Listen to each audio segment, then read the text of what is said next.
Ark Raiders is packed with so much hidden detail buried inside its levels, its lore, its audio, and its environment that most players have never seen even a fraction of what's Embark Studios quietly placed throughout the entire game. So this video exists because I spent a few hundred hours going through Ark Raiders with a fine-tooth comb, pausing on textures, reading every scrap of in-game text, and listening to audio cues most players skip past. I'm not a historian or a game developer. I'm just someone who got really deep into this game and wanted to put everything I found in one place.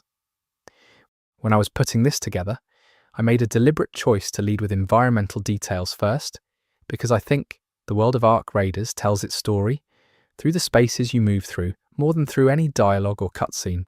There's also a lot I left out, things I wasn't confident enough about to include, because I'd rather give you something honest than something padded. What you're about to hear are interpretations. Some of them will be right, some of them might be wrong, but all of them are grounded in what's actually in the game. Before I move forward, I'm counting on you to support my channel by clicking that tiny subscribe button so that we can spread these amazing videos to folks like you around the world. Thank you. Chapter 1. The World Before the Ark. Ark Raiders takes place in a world that has already been destroyed. That's the first thing you need to understand about everything that follows in this video. The machine invaders known as the Ark didn't arrive and then destroy civilization in some dramatic final war. By the time you, as a raider, are running through the surface, the collapse has already happened. The world ended before the game begins. That context is critical because nearly every Easter egg in Ark Raiders is about what existed before, not what exists now. The developers at Embark Studios built a graveyard and filled it with clues about who used to live there. One of the very first things players notice when they step onto the surface for the first time is the architecture. The buildings aren't randomly generated ruins. They follow a specific style. Brutalist concrete mixed with what looks like mid-century Scandinavian design. Clean lines interrupted by decay. This isn't accidental. Embark Studios is based in Stockholm, and the visual language of their world is deeply rooted in the aesthetic traditions of that region. The grey facades, the specific way windows are framed, the proportions of the doorways, all of it points toward a world that was recognisably Nordic before everything fell apart. Look carefully at the graffiti on the walls of the surface buildings. Most players run past it without a second glance, but the tags and markings left on these surfaces form a kind of historical record. There are names scratched into concrete that appear in multiple locations, suggesting the same people travelled across large distances before whatever final event happened. One name in particular, which looks like Mira carved into a door frame, appears in at least 3 different locations in the game's surface areas, always near structures that were once domestic in purpose. Whether Mira was a real person in this world, a survivor who moved from shelter to shelter, or something else entirely, is left open. The Ark Raiders community has spent a significant amount of time documenting the specific brands and logos visible throughout the game's environments. These fictional corporations, their logos rendered with enough detail to suggest full branding guidelines existed for them during development, are not just set dressing. Several of them appear in connection with the industrial infrastructure that the Ark seems to have been most drawn to. One theory that has gained traction in the community suggests that the Ark's arrival wasn't entirely random, that it was drawn to certain types of energy production or transmission, and the concentration of corporate logos around those specific structures is the primary evidence for that reading.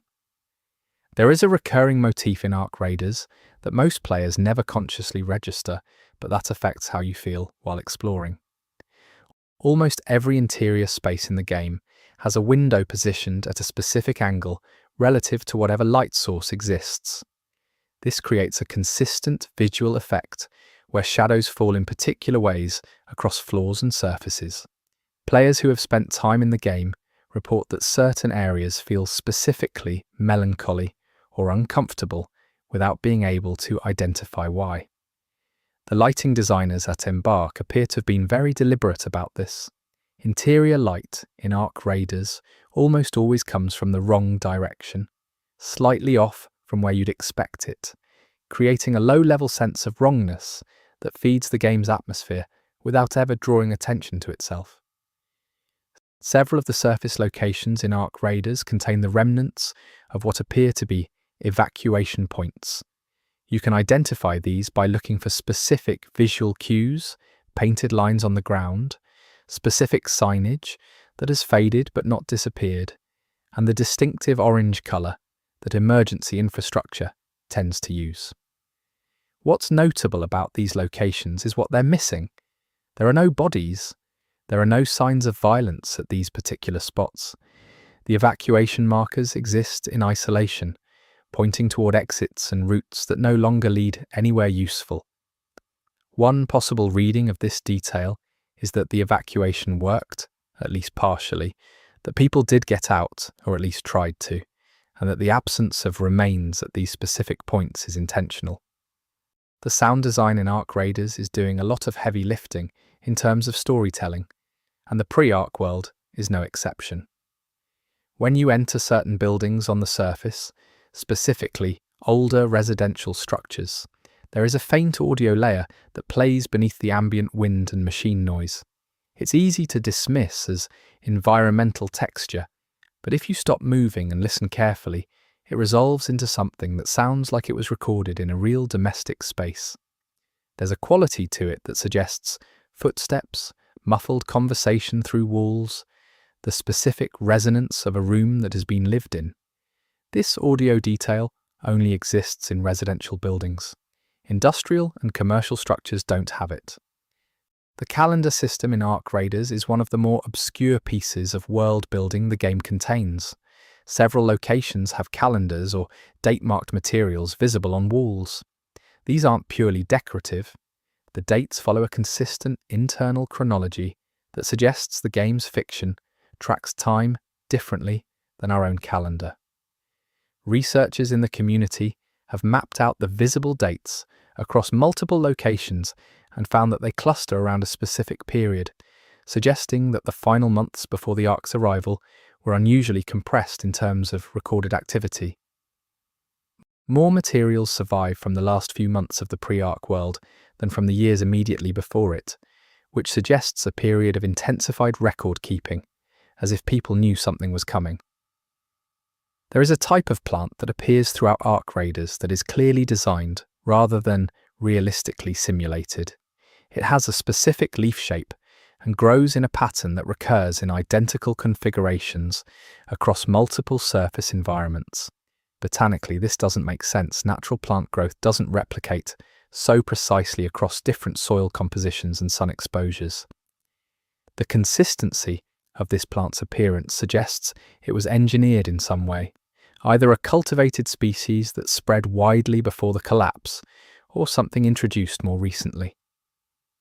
The plant's presence in areas where other organic material has completely decayed is especially notable, since it implies a hardiness that ordinary flora wouldn't possess. In several of the larger surface ruins, you can find the remains of what appear to be community gathering spaces, large rooms with specific furniture arrangements that suggest public use rather than private habitation. These spaces are distinguished by the presence of elevated platforms or stages, and by the configuration of seating around a central point. They're not churches or theatres exactly, but they share features with both. What's unusual about them is that they all appear to have been used until very recently, before whatever final event sealed them. Personal items, bags, cups, small objects are scattered in configurations that suggest interrupted activity rather than long-term abandonment. The rust and corrosion patterns in Ark Raiders are procedurally informed but not procedurally generated in a way that's visually random. If you look at metal surfaces across the game, the deterioration follows consistent patterns that suggest specific environmental conditions, humidity levels, air composition, temperature ranges. Artists at Embark clearly studied real-world rust formation and used it as a guide rather than just painting surfaces with generic age textures.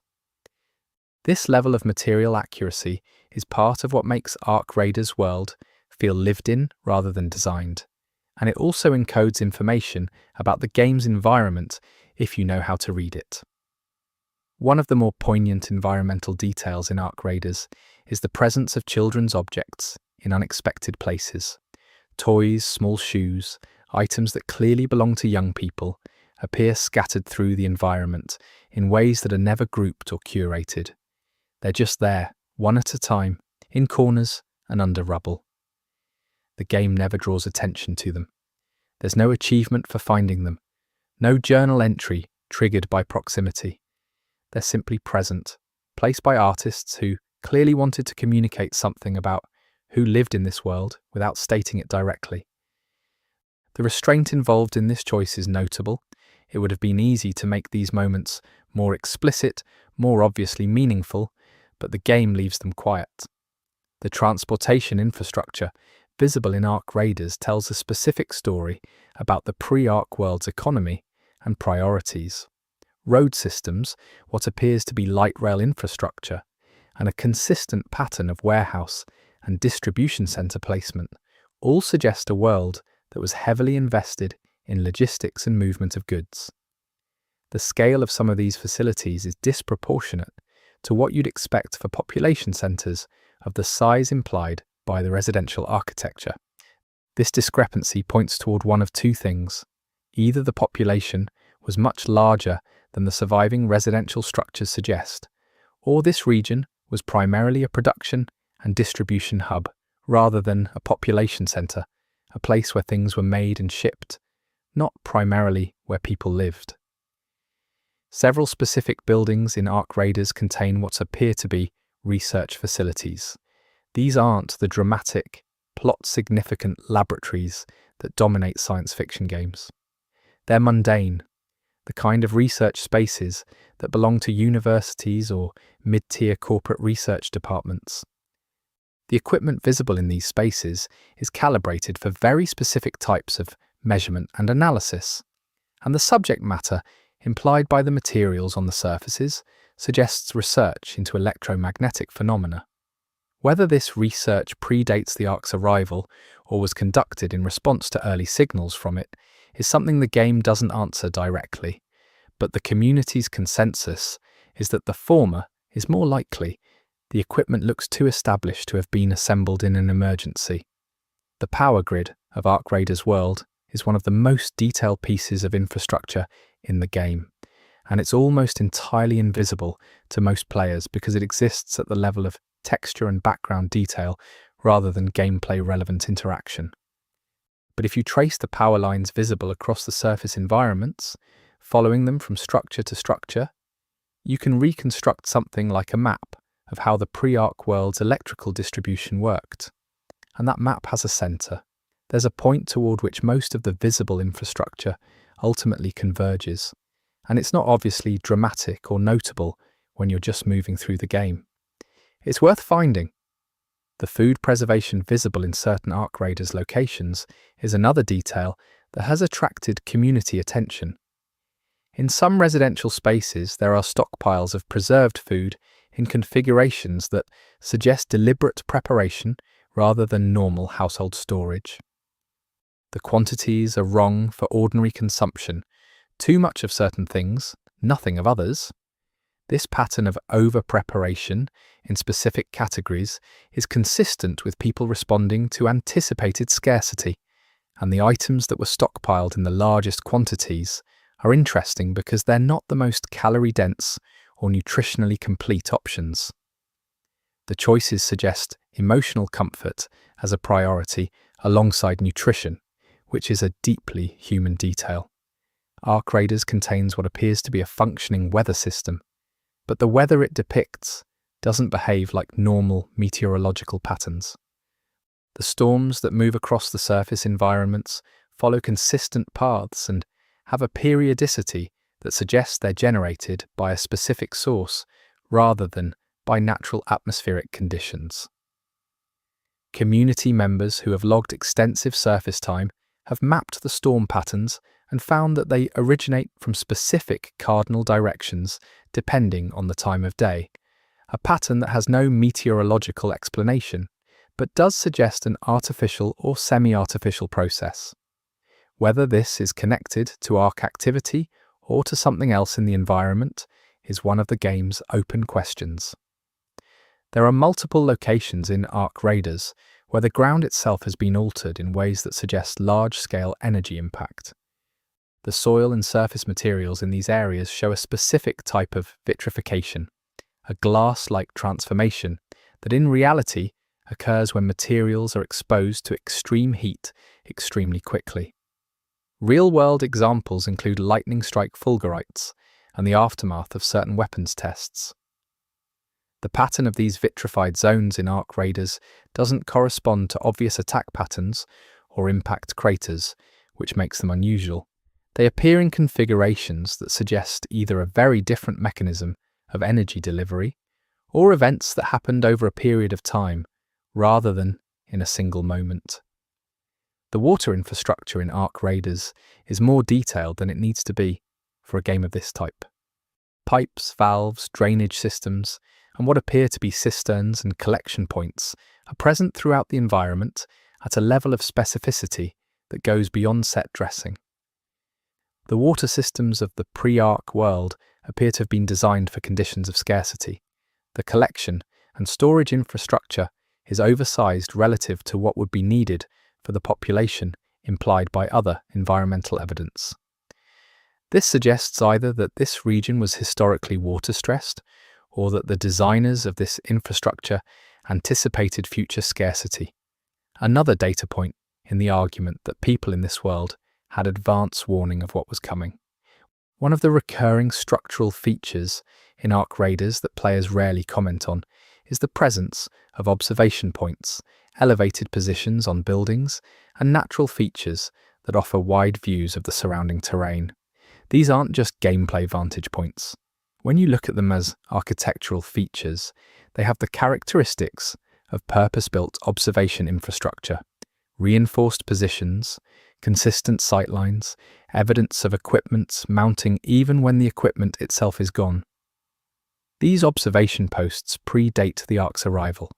They were built into the landscape before the game's events begin. The question of what they were watching for and who built them is one that the game leaves deliberately open. The medical infrastructure visible in Arc Raiders provides some of the most interesting pre-collapse detail in the game. Several surface locations contain what were clearly medical or first response facilities, and the state of these facilities at the time of collapse tells a story about the nature of the crisis. In most of them, supplies are partially depleted, used but not exhausted, which suggests that these facilities were operational for a period of time before being abandoned. The specific supplies that are most depleted versus those that remain unused implies a particular type of medical need in the final period before the collapse, primarily trauma-related rather than illness-related, which is its own kind of storytelling. There's a specific type of structural damage visible on certain buildings in Arc Raiders that differs from ordinary deterioration or arc-related damage. It's most visible on concrete surfaces and appears as a spiderweb pattern of stress fractures that originates from specific points on walls and floors. This pattern is consistent with seismic activity rather than impact or corrosion. The locations where this type of damage appears are consistent with the area around the vitrified ground zones mentioned earlier, suggesting that whatever events caused those zones also caused seismic disturbances.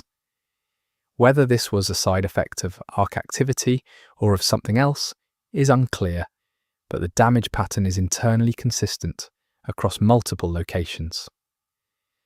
The communications infrastructure in Arc Raiders, antennas, relay stations, cable runs, is distributed throughout the surface environments, in a pattern that suggests it was extensively retrofitted rather than planned from the beginning.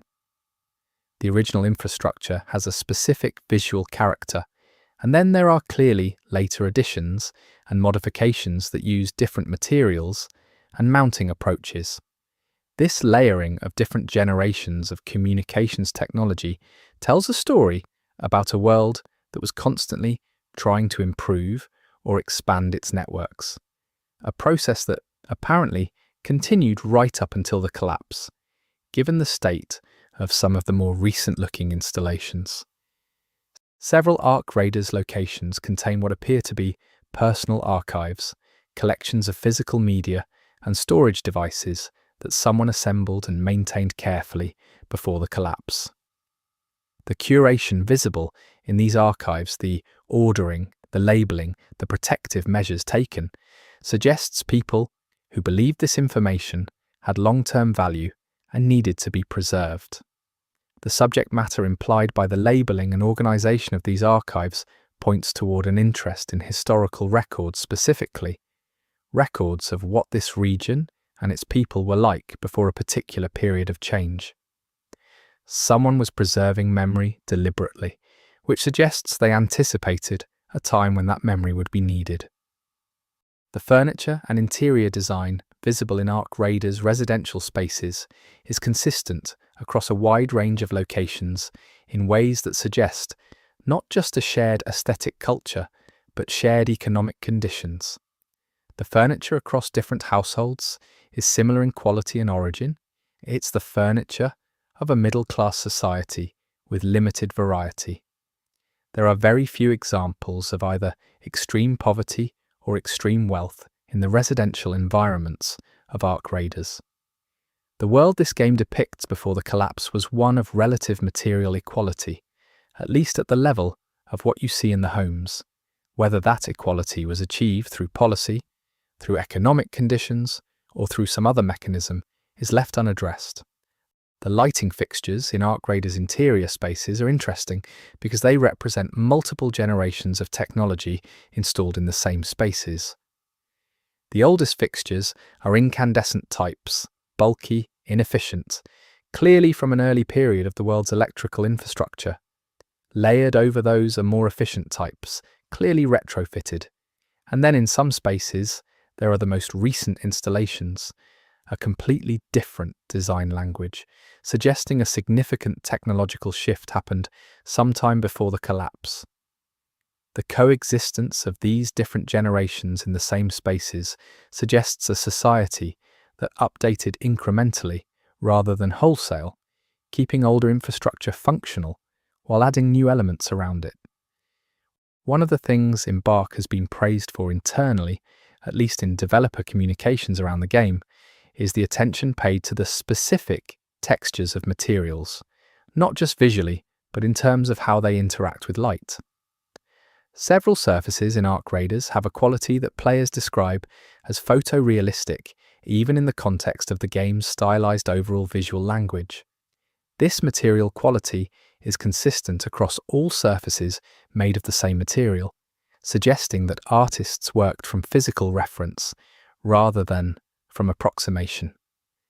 The specific materials that received this treatment are notable, primarily concrete, glass, and corroded metal. These are the materials that form the skeleton of the pre-Ark world, and they're rendered with a care that signals their importance. There are sections of Ark Raiders' surface environments where the ground itself contains information. Not literally, this isn't a game with runes drawn in the dirt or obvious symbolic imagery on the floor. But the ground surfaces in certain areas have been disturbed in patterns that suggest specific past events. Areas of compressed soil surrounded by undisturbed material suggest heavy equipment was stationed there. Straight lines of different compaction suggest something moved repeatedly over the same path.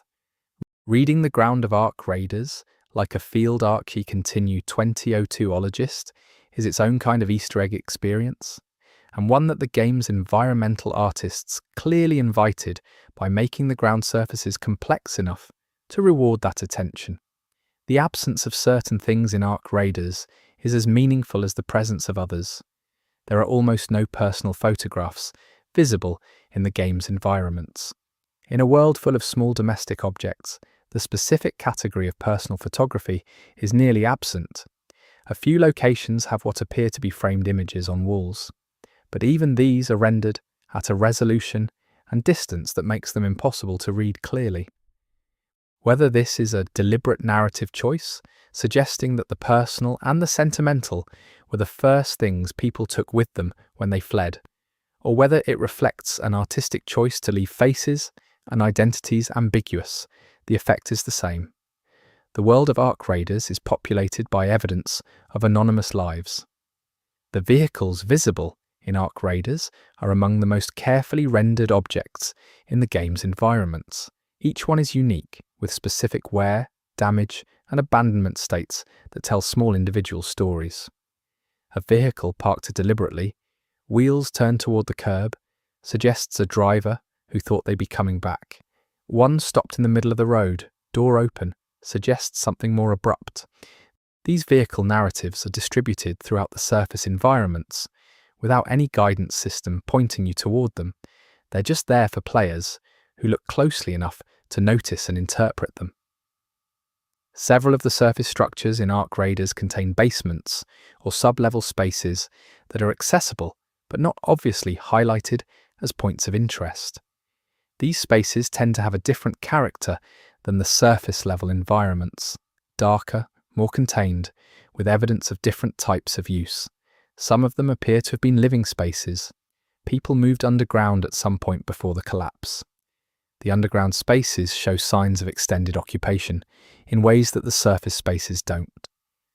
More personal effects, more evidence of daily routine, the specific layering of use that suggests people stayed in these spaces for extended periods rather than just passing through.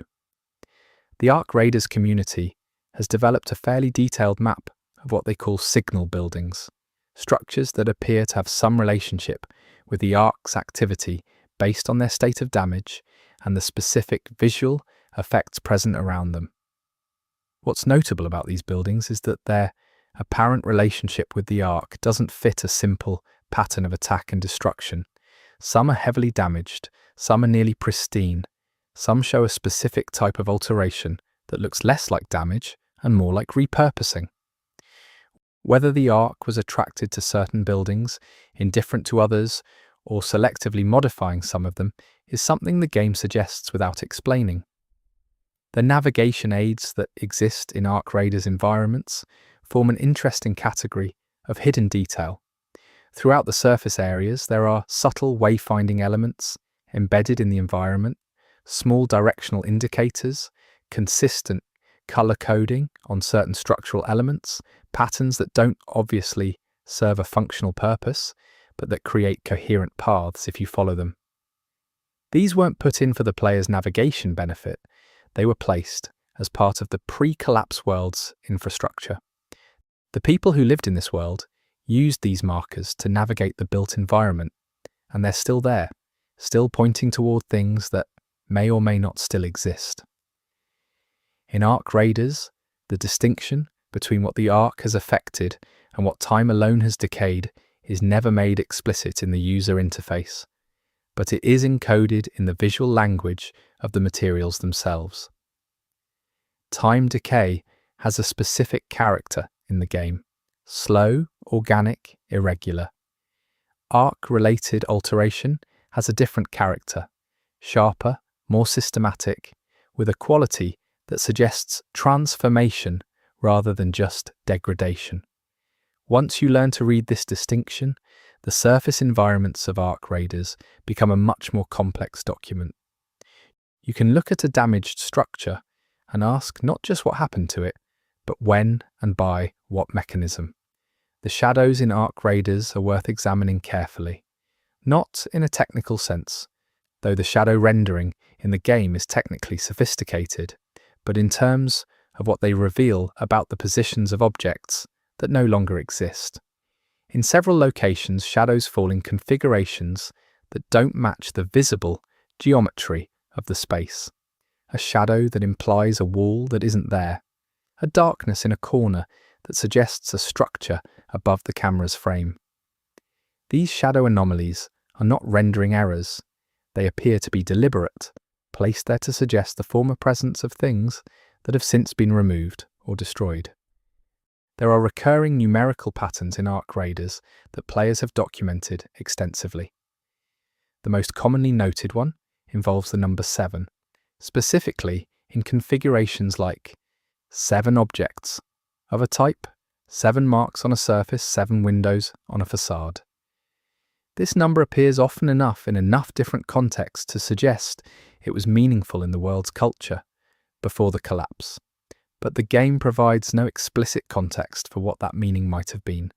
Community speculation ranges from the mundane, 7 being a significant number in the local organisational calendar, to the more elaborate, 7 being connected to Arc-related events in some way that the game hasn't yet made explicit. The Arc Raiders surface environment has a specific acoustic character that players have begun to notice and document. Certain areas of the map have reverb properties that don't match their visible geometry, as if the sound is being reflected by structures that aren't visible. Other areas have an unusual dead quality, a sound dampening that shouldn't be present given the open space. The acoustic character of the game's surface environments appears to be doing something narratively, marking spaces that have a relationship with Arc activity or that have a specific history in the world's past through sound rather than visual cues. One of the more unusual categories of Easter egg in Arc Raiders involves the game's sky. The surface sky contains a variety of atmospheric details, cloud formations, light quality, occasional unusual visual phenomena that most players don't examine because the sky isn't typically where you look in a survival game. But the sky in Arc Raiders is actually a source of information. The cloud formations visible in certain areas are consistent with specific types of large-scale environmental disturbance, the kind that would result from major structural collapses or large fires. These cloud patterns aren't random atmospheric texture. They're pointing towards specific events or locations in the game world. The ergonomics of the pre-Arc world's furniture and equipment, the height of surfaces, the design and of handles and interfaces, the proportions of spaces suggest a population that was on average slightly shorter than contemporary standards and that had a different distribution of physical capability across its working population. This is encoded in details that are easy to miss because they're not dramatically different from familiar proportions, just slightly off in consistent ways. Whether this is a deliberate narrative detail or a consequence of the art team working from reference materials that had specific proportions isn't clear, but the consistency of it across many different locations suggests it was noticed and maintained. The temporal compression of Arc Raiders' pre-collapse world is visible in how its technology was allowed to coexist at different levels of development simultaneously. You find very advanced technology existing in the same spaces as very basic technology without any apparent tension or explanation. Sophisticated computing equipment in rooms with manual filing systems, modern construction techniques adjacent to very traditional ones. This technological non-uniformity is one of the most subtle and interesting aspects of the world building because it suggests a society that adopted new technology selectively rather than wholesale, a pattern that looks more like reality than like most game world building. In several Arc Raiders locations, there are spaces that appear to have been specifically prepared for long-term occupation. These are different from the ordinary occupied spaces visible throughout the game because they show evidence of intentional preparation rather than habitation in progress. The distinction is subtle. Things arranged to be maintained rather than used, resources organized for long-term access rather than immediate convenience. Someone built these spaces with the intent of returning to them after a long absence or of sustaining occupation through a long crisis. Whether anyone ever used them for those purposes is not something the game answers directly. The erosion patterns on certain exterior surfaces in Arc Raiders reveal that the climate conditions were different before whatever events the game is set after. Erosion tells a story about long-term exposure to specific weather conditions, and in several locations the current visible weather conditions and the erosion patterns don't match. The erosion suggests more moisture, more wind, and more temperature variation than the current surface environment exhibits. The climate of the game's world appears to have changed, either as a direct consequence of arc activity or as part of a longer change that preceded the collapse. There are several locations in Ark Raiders where the evidence suggests a very large number of people were present in a very short window of time. The density of personal items, the wear on floor surfaces, the specific types of refuse present, all point toward moments of mass occupation in spaces that weren't built for sustained large group habitation. These spaces have a character that suggests their mass occupation was brief and intense. Community members have referred to these as gathering sites, and the question of what they gathered for, what was said or decided in those spaces, is one of the game's unresolved mysteries. The preservation of certain objects in Ark Raiders is suspiciously good. In an environment where organic materials have degraded dramatically and metals have corroded, certain specific objects remain in pristine condition. These aren't high-profile objects or items the game draws attention to. They're peripheral, the kind of thing you'd find on a surface and not think about twice. But their preservation stands out when you notice it. Whether they've been preserved by arc-related energy, by some material property, or by intentional placement of undamaged objects as part of the world building is ambiguous. The game doesn't explain it. One of the final details in this chapter worth noting is the way Ark Raiders handles the concept of private versus public space. The residential areas, the spaces where people lived and had their domestic lives, are portrayed with a specific kind of intimacy. The public spaces, streets, plazas, commercial areas have a different character, more anonymous, more eroded in specific ways, carrying the evidence of much higher traffic. This distinction between the private and public is maintained with careful consistency throughout the game's surface environments, and it contributes to the overall emotional texture of exploration.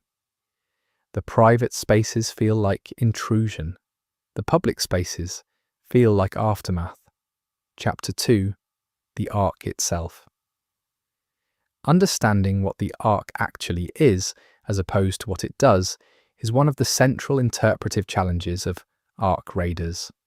The game is generous with evidence of Ark activity and stingy with explanation of Ark nature.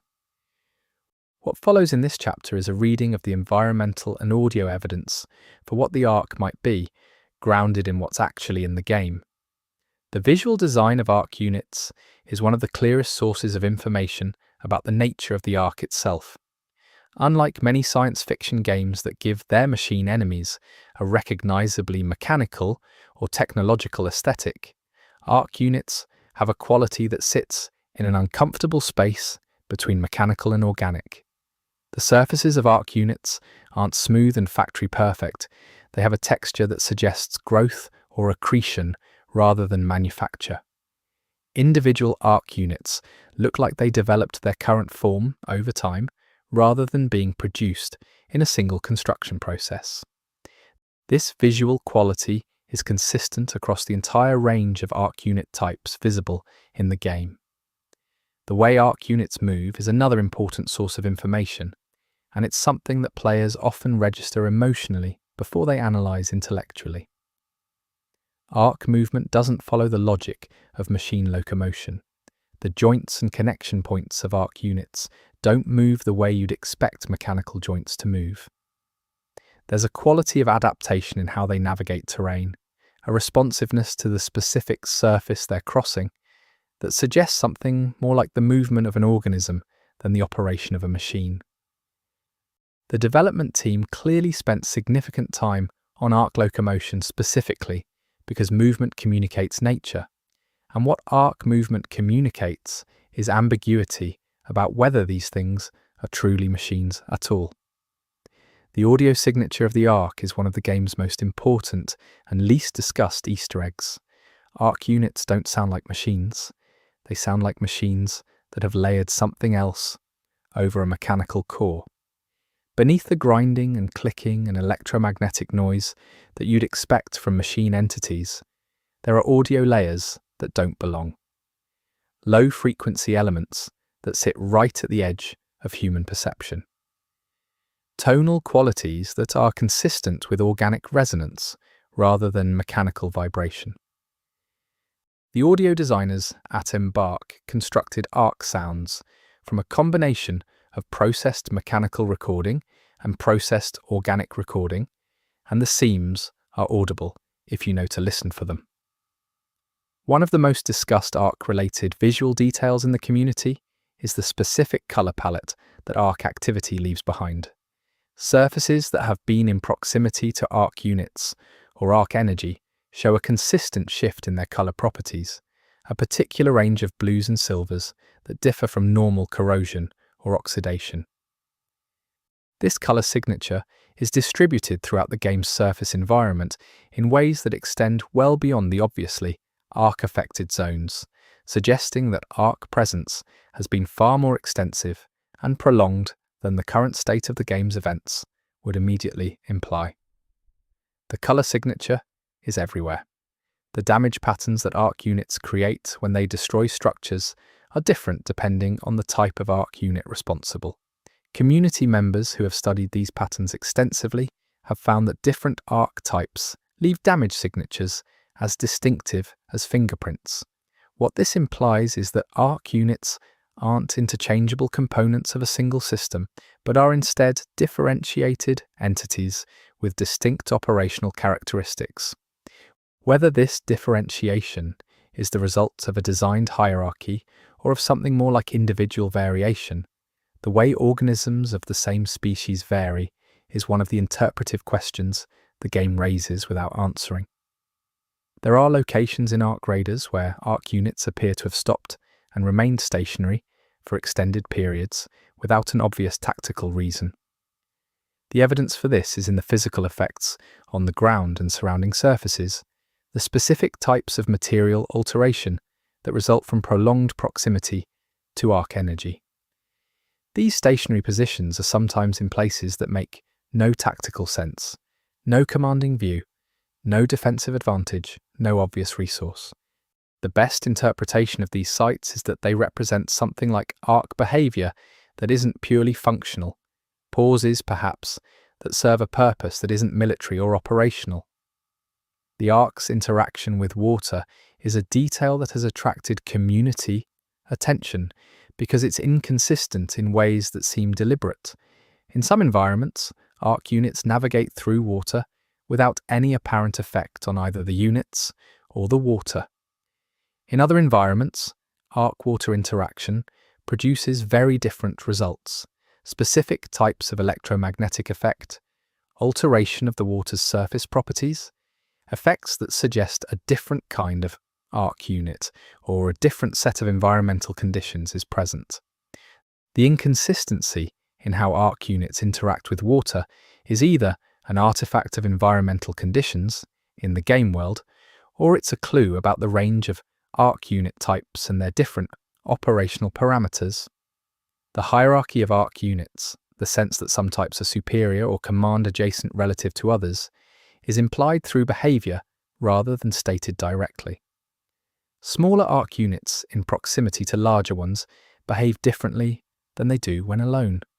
Their movement patterns, their responses to external stimuli, their apparent decision-making all shift in ways consistent with a command relationship. This behavioral shift is subtle enough that many players never consciously register it, but it's consistent enough that it seems designed rather than emergent. The ARC appears to have a command structure, and that command structure is visible in the game if you know what behavioral patterns to look for. Several ARC Raiders locations contain what appear to be ARC deposition sites, places where ARC units have left materials behind in configurations that don't serve an obvious functional purpose. These deposited materials have a characteristic appearance and tend to be arranged in patterns rather than scattered randomly. Whether these deposits are a byproduct of ARC operation, a form of resource storage, or something else entirely, is not something the game explains directly. but the patterns they form are complex enough that accidental byproduct seems like the least satisfying explanation. Something deliberate appears to be happening at these sites. The question of whether the Ark has memory is suggested by several specific in-game details. Certain surface locations show evidence of Ark activity, followed by a cessation of that activity, and then a resumption, a pattern that implies the Ark returned to specific places rather than moving continuously in one direction. The return to specific locations implies either that those locations have some property that draws Ark attention repeatedly, or that the Ark is capable of storing information about locations and returning to them intentionally. Both possibilities are interesting, but the second one implies cognitive capacities that would significantly change how you understand the Ark's nature.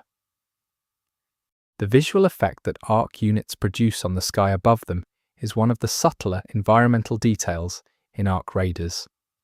When multiple Ark units are in proximity to each other, the sky in the area above them shows a specific visual disturbance, a quality that's easy to mistake for a cloud formation or atmospheric effect, but that follows the movement of the Ark units rather than the wind.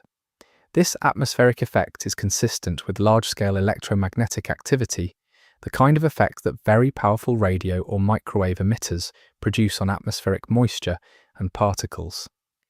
The implication is that Ark units in groups are generating a field effect that extends well beyond their immediate physical presence. Ark Raiders contains what appear to be Ark-related formations that don't match the profile of any individual Ark unit type known to the community. These formations appear in specific locations and have characteristics that suggest they might be collective structures, multiple Ark units operating in such close coordination that the boundaries between individual units are difficult to identify. Whether these formations represent a stage of Ark development beyond the unit level, a kind of collective entity, is speculation, but the visual evidence for their existence in the game is clear. The rate at which Ark units repair damage done to them is not uniform across unit types or across situations. In some circumstances, damage inflicted on an Ark unit appears to be restored very quickly, and from the unit's own resources. In other circumstances, damaged Ark units are replaced from an external source rather than repaired in place, and in some cases, damaged Ark units appear to be left damaged without repair or replacement, which implies that the Ark makes some kind of assessment about whether repair is worth the cost. This variation in repair behavior suggests a level of resource consciousness in the Ark that complicates the idea of it as a simple destructive system. One of the recurring visual motifs associated with Ark presence is a specific pattern of electromagnetic emission that's visible on screens and electronic surfaces throughout the game. When these surfaces are in proximity to Ark units or Ark-affected areas, they show a characteristic interference pattern that the development team clearly designed from reference images of real electromagnetic interference. This pattern is consistent in its appearance across all affected electronic surfaces, which is an important detail because it implies a consistent type of electromagnetic source rather than random interference. Something specific is causing this pattern. The Ark appears to have been present in the game world for much longer than the active conflict that the game's events depict. The evidence for this is in the degree of material alteration visible in certain areas, the depth of corrosion and accretion that results from extended Ark proximity.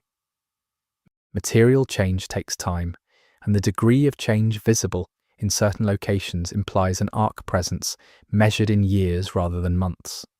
If the Ark's presence predates the recognized start of the conflict by a significant period, that changes the narrative of Ark Raiders' history considerably. Several Ark units in the game have characteristics that suggest they were not produced by the same source as other units of nominally the same type. Individual variation in otherwise consistent designs, specific material properties that differ from baseline, behavioral tendencies that appear distinct from unit-type norms.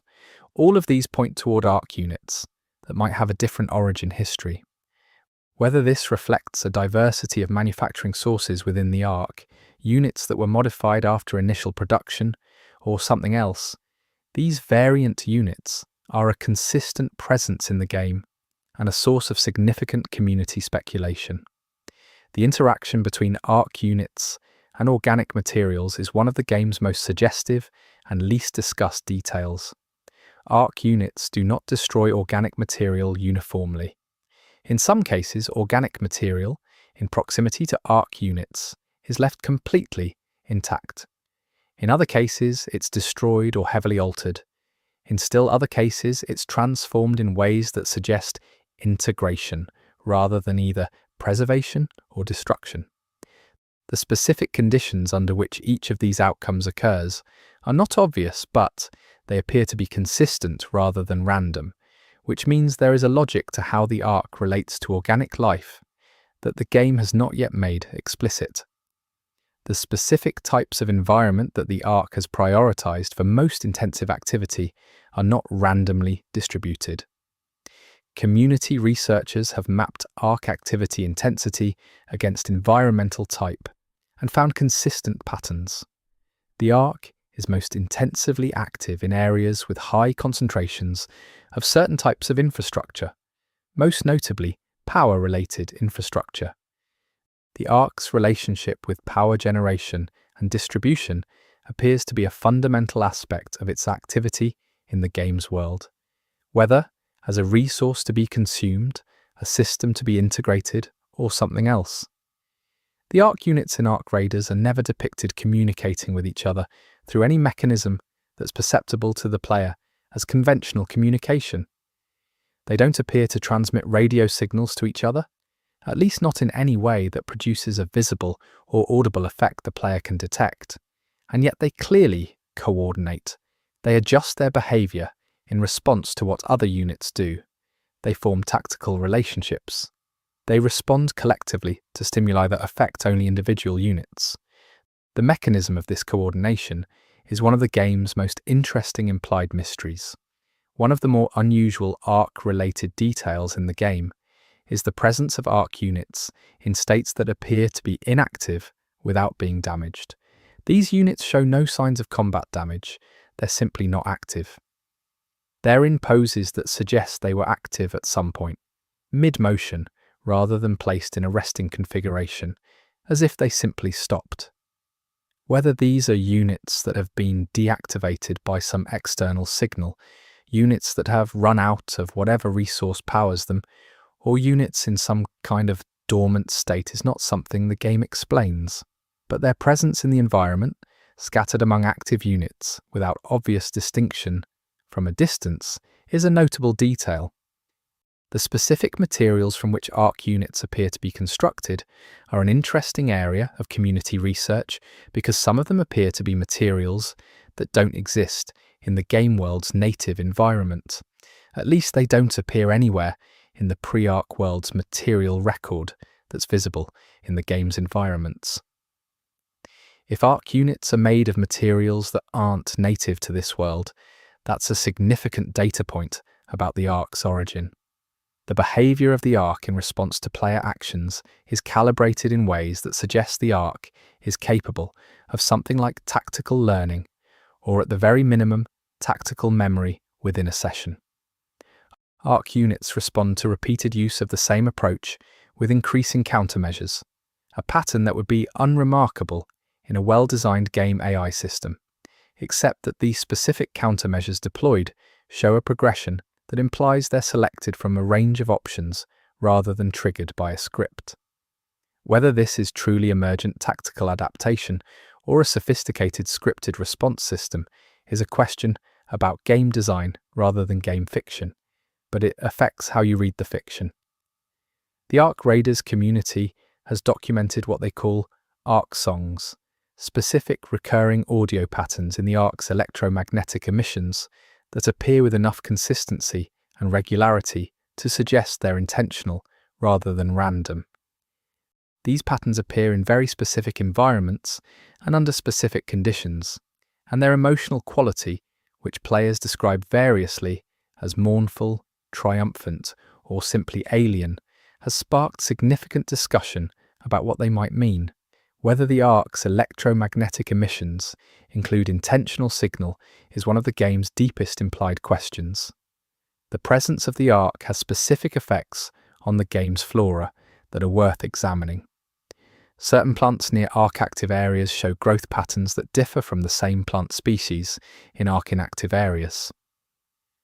The differences are subtle, a direction of growth tendency, a change in the density of leaf coverage, a difference in the coloration of stem materials. These changes are consistent with plants responding to environmental stressors, specifically electromagnetic ones. The research into how electromagnetic fields affect plant growth in the real world is relatively limited, but what exists suggests that high-intensity fields do affect plant physiology. Ark Raiders' environmental art appears to reference this real-world effect. Ark units appear to have preferences regarding their position relative to other ark units, maintaining specific distances and orientations that suggest something like a social or organizational structure at the unit level. When ark units are observed over a longer period without triggering active combat engagement, they show a tendency to establish themselves in configurations that maintain those preferences, specific spacing, specific relative orientations. Whether these preferences reflect tactical efficiency, some kind of unit-level social organization, or a phenomenon that doesn't have a good human conceptual analogue is an open question. The way Ark Raiders developers talked about the Ark in early development communications frames it as something they explicitly didn't want to over-explain.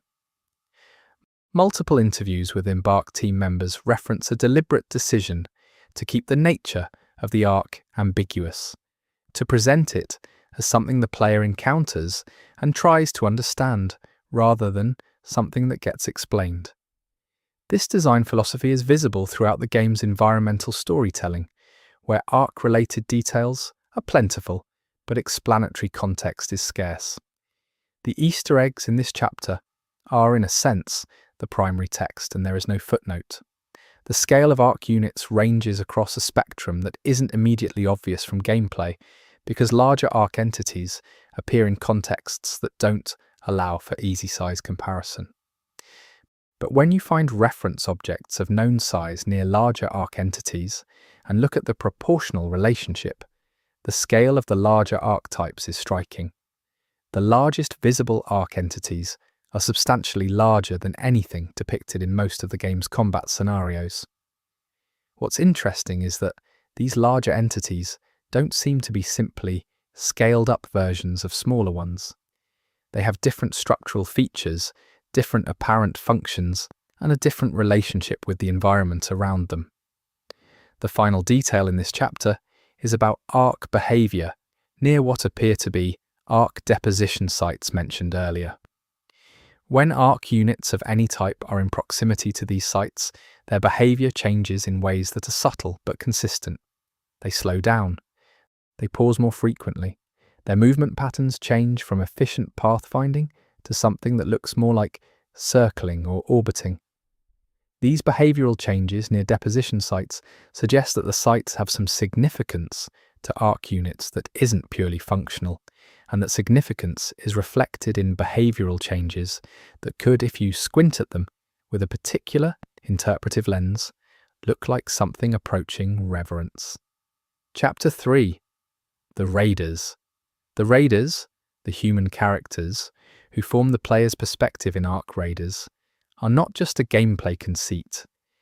They're the survivors of a specific social and historical process, and the details of who they are, where they come from, and how they've organized themselves are encoded throughout the game in ways that go well beyond the official character descriptions. The equipment that Raiders use is one of the richest sources of lore detail in the game. Every piece of gear visible in Ark Raiders has a design history that's legible if you look carefully. Nothing was manufactured specifically for the post-collapse world. Everything is adapted, jury-rigged, or scavenged. But the starting materials for these adaptations are consistent. Raiders are drawing from the same material pool, which tells you something about where they're operating and what they have access to. The gear doesn't come from an endless variety of sources.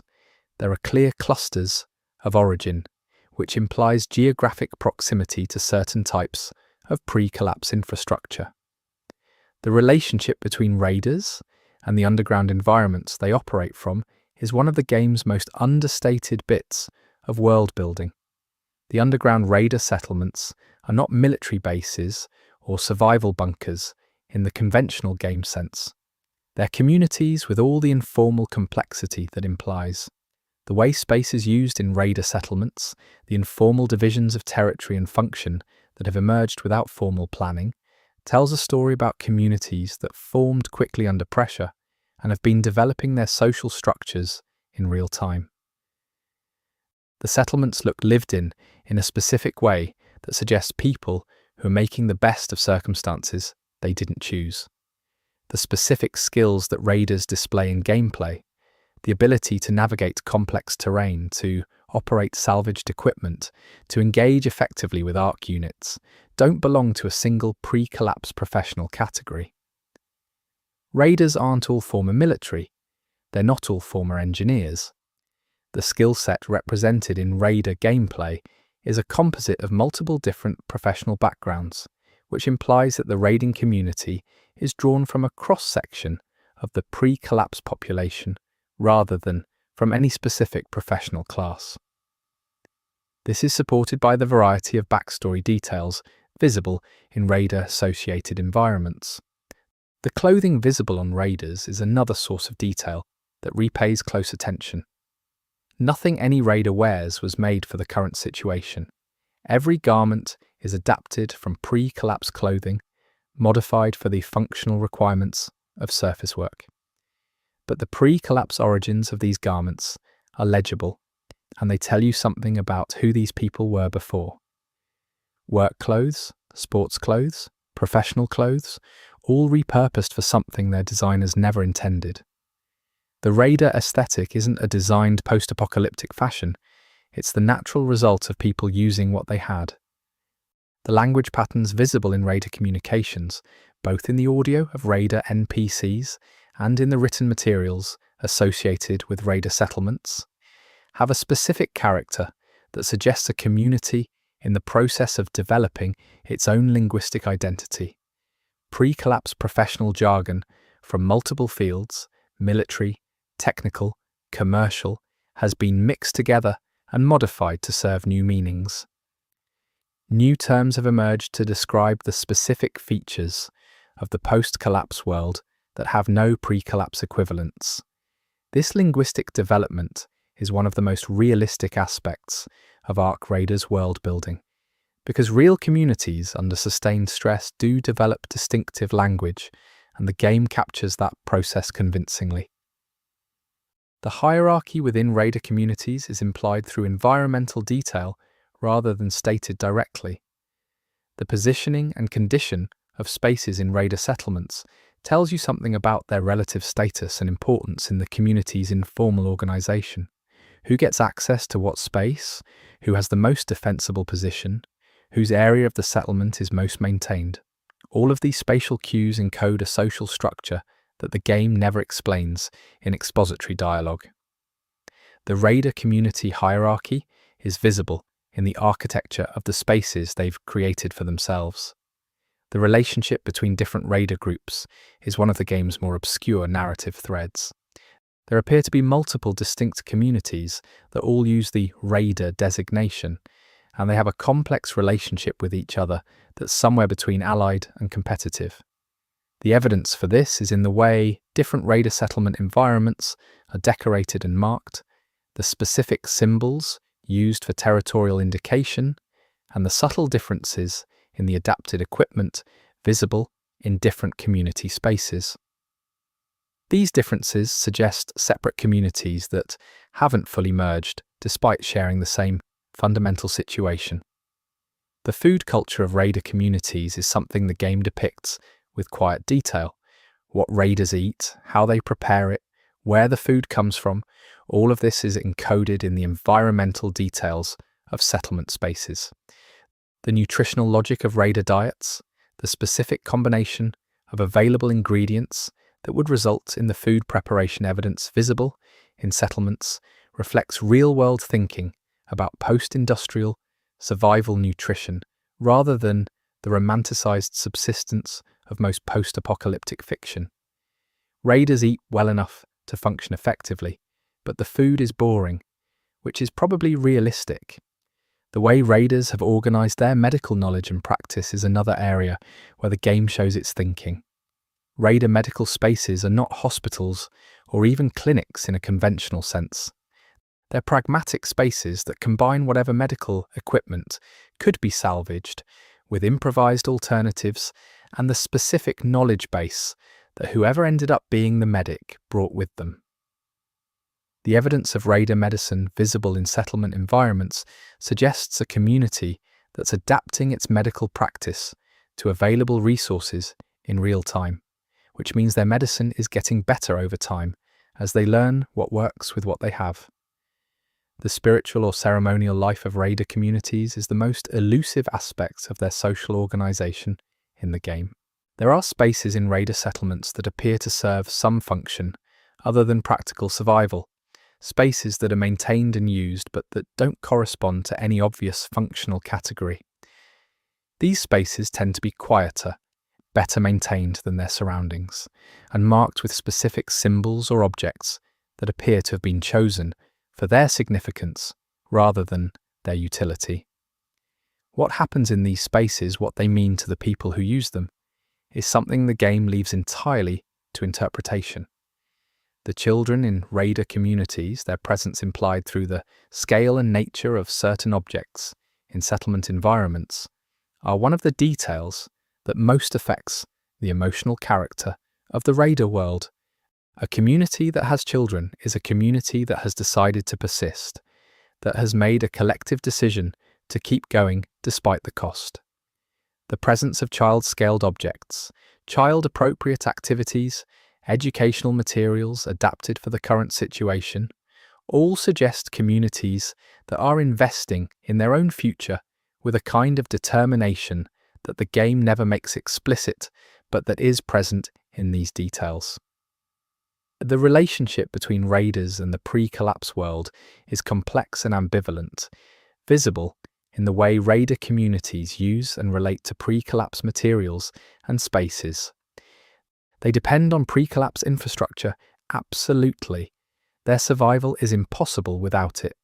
And yet there's a quality to how they've adapted these spaces that suggests a desire for distinction, a desire to make the pre-collapse world their own, rather than simply living as squatters in someone else's design. The modifications raiders make to pre-collapse spaces are not just functional. There's an element of assertion in them, of claiming ownership. The mental health of raider communities is something Arc Raiders depicts with unusual honesty. The pressures of the post-collapse world are visible in the environment of raider settlements in ways that aren't dramatized but are present. Evidence of depression, of substance use, of the social fragmentation that results from sustained stress is encoded in the details of how raider settlement spaces are used and maintained. This isn't the resilient, optimistic community of much post-apocalyptic fiction. It's a community that's struggling in specific ways that are visible if you look carefully. The expertise of individual raiders, the specialized knowledge that makes them valuable to their communities is documented throughout the game in the specific materials and equipment associated with different raider spaces. The technical specialists, those who maintain equipment, those who analyze salvage, those who process resources, have workspaces that reflect their specific expertise in the materials and tools present. These workspaces also reflect personal style and preference in ways that make individual raiders feel like people rather than just functional roles. The person who works in a given space leaves traces of themselves in how they've organised it.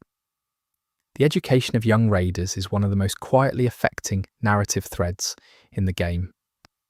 The materials used to educate children and adolescents in raider communities are adapted from whatever was available, and what was available reflects both the pre-collapse world's knowledge and the specific needs of the current situation. Pre-collapse educational materials have been annotated, modified, and supplemented with handmade additions that address the specific things young raiders need to know that no pre-collapse curriculum anticipated. The gap between what the pre-collapse world thought was worth teaching and what the post-collapse world actually requires is visible in these annotated materials.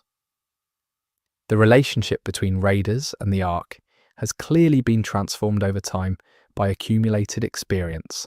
The earliest raider-produced materials that are visible in the game's environments reflect a level of confusion and terror about the Ark that's been replaced in more recent materials with something more like professional caution. Raiders have learned about the Ark through a process of dangerous empirical research, learning what works by finding out what doesn't. The progression visible in raider materials about Ark behaviour, from fearful speculation to operational knowledge, is one of the most compelling narrative arcs in the game's environmental storytelling. The social norms visible in raider communities are a fascinating mixture of pre-collapse cultural inheritance and adaptive invention. Some pre-collapse norms have been maintained with remarkable fidelity even where they no longer serve an obvious function. Others have been abandoned without apparent conflict, and some entirely new norms have emerged, specific to the post-collapse situation, that have no pre-collapse equivalent. The specific distribution of what was kept, what was abandoned, and what was invented tells you something about what this particular community values. The economics of raider communities, the way resources and expertise are exchanged and valued, is implied through the evidence of transaction and exchange visible in settlement environments.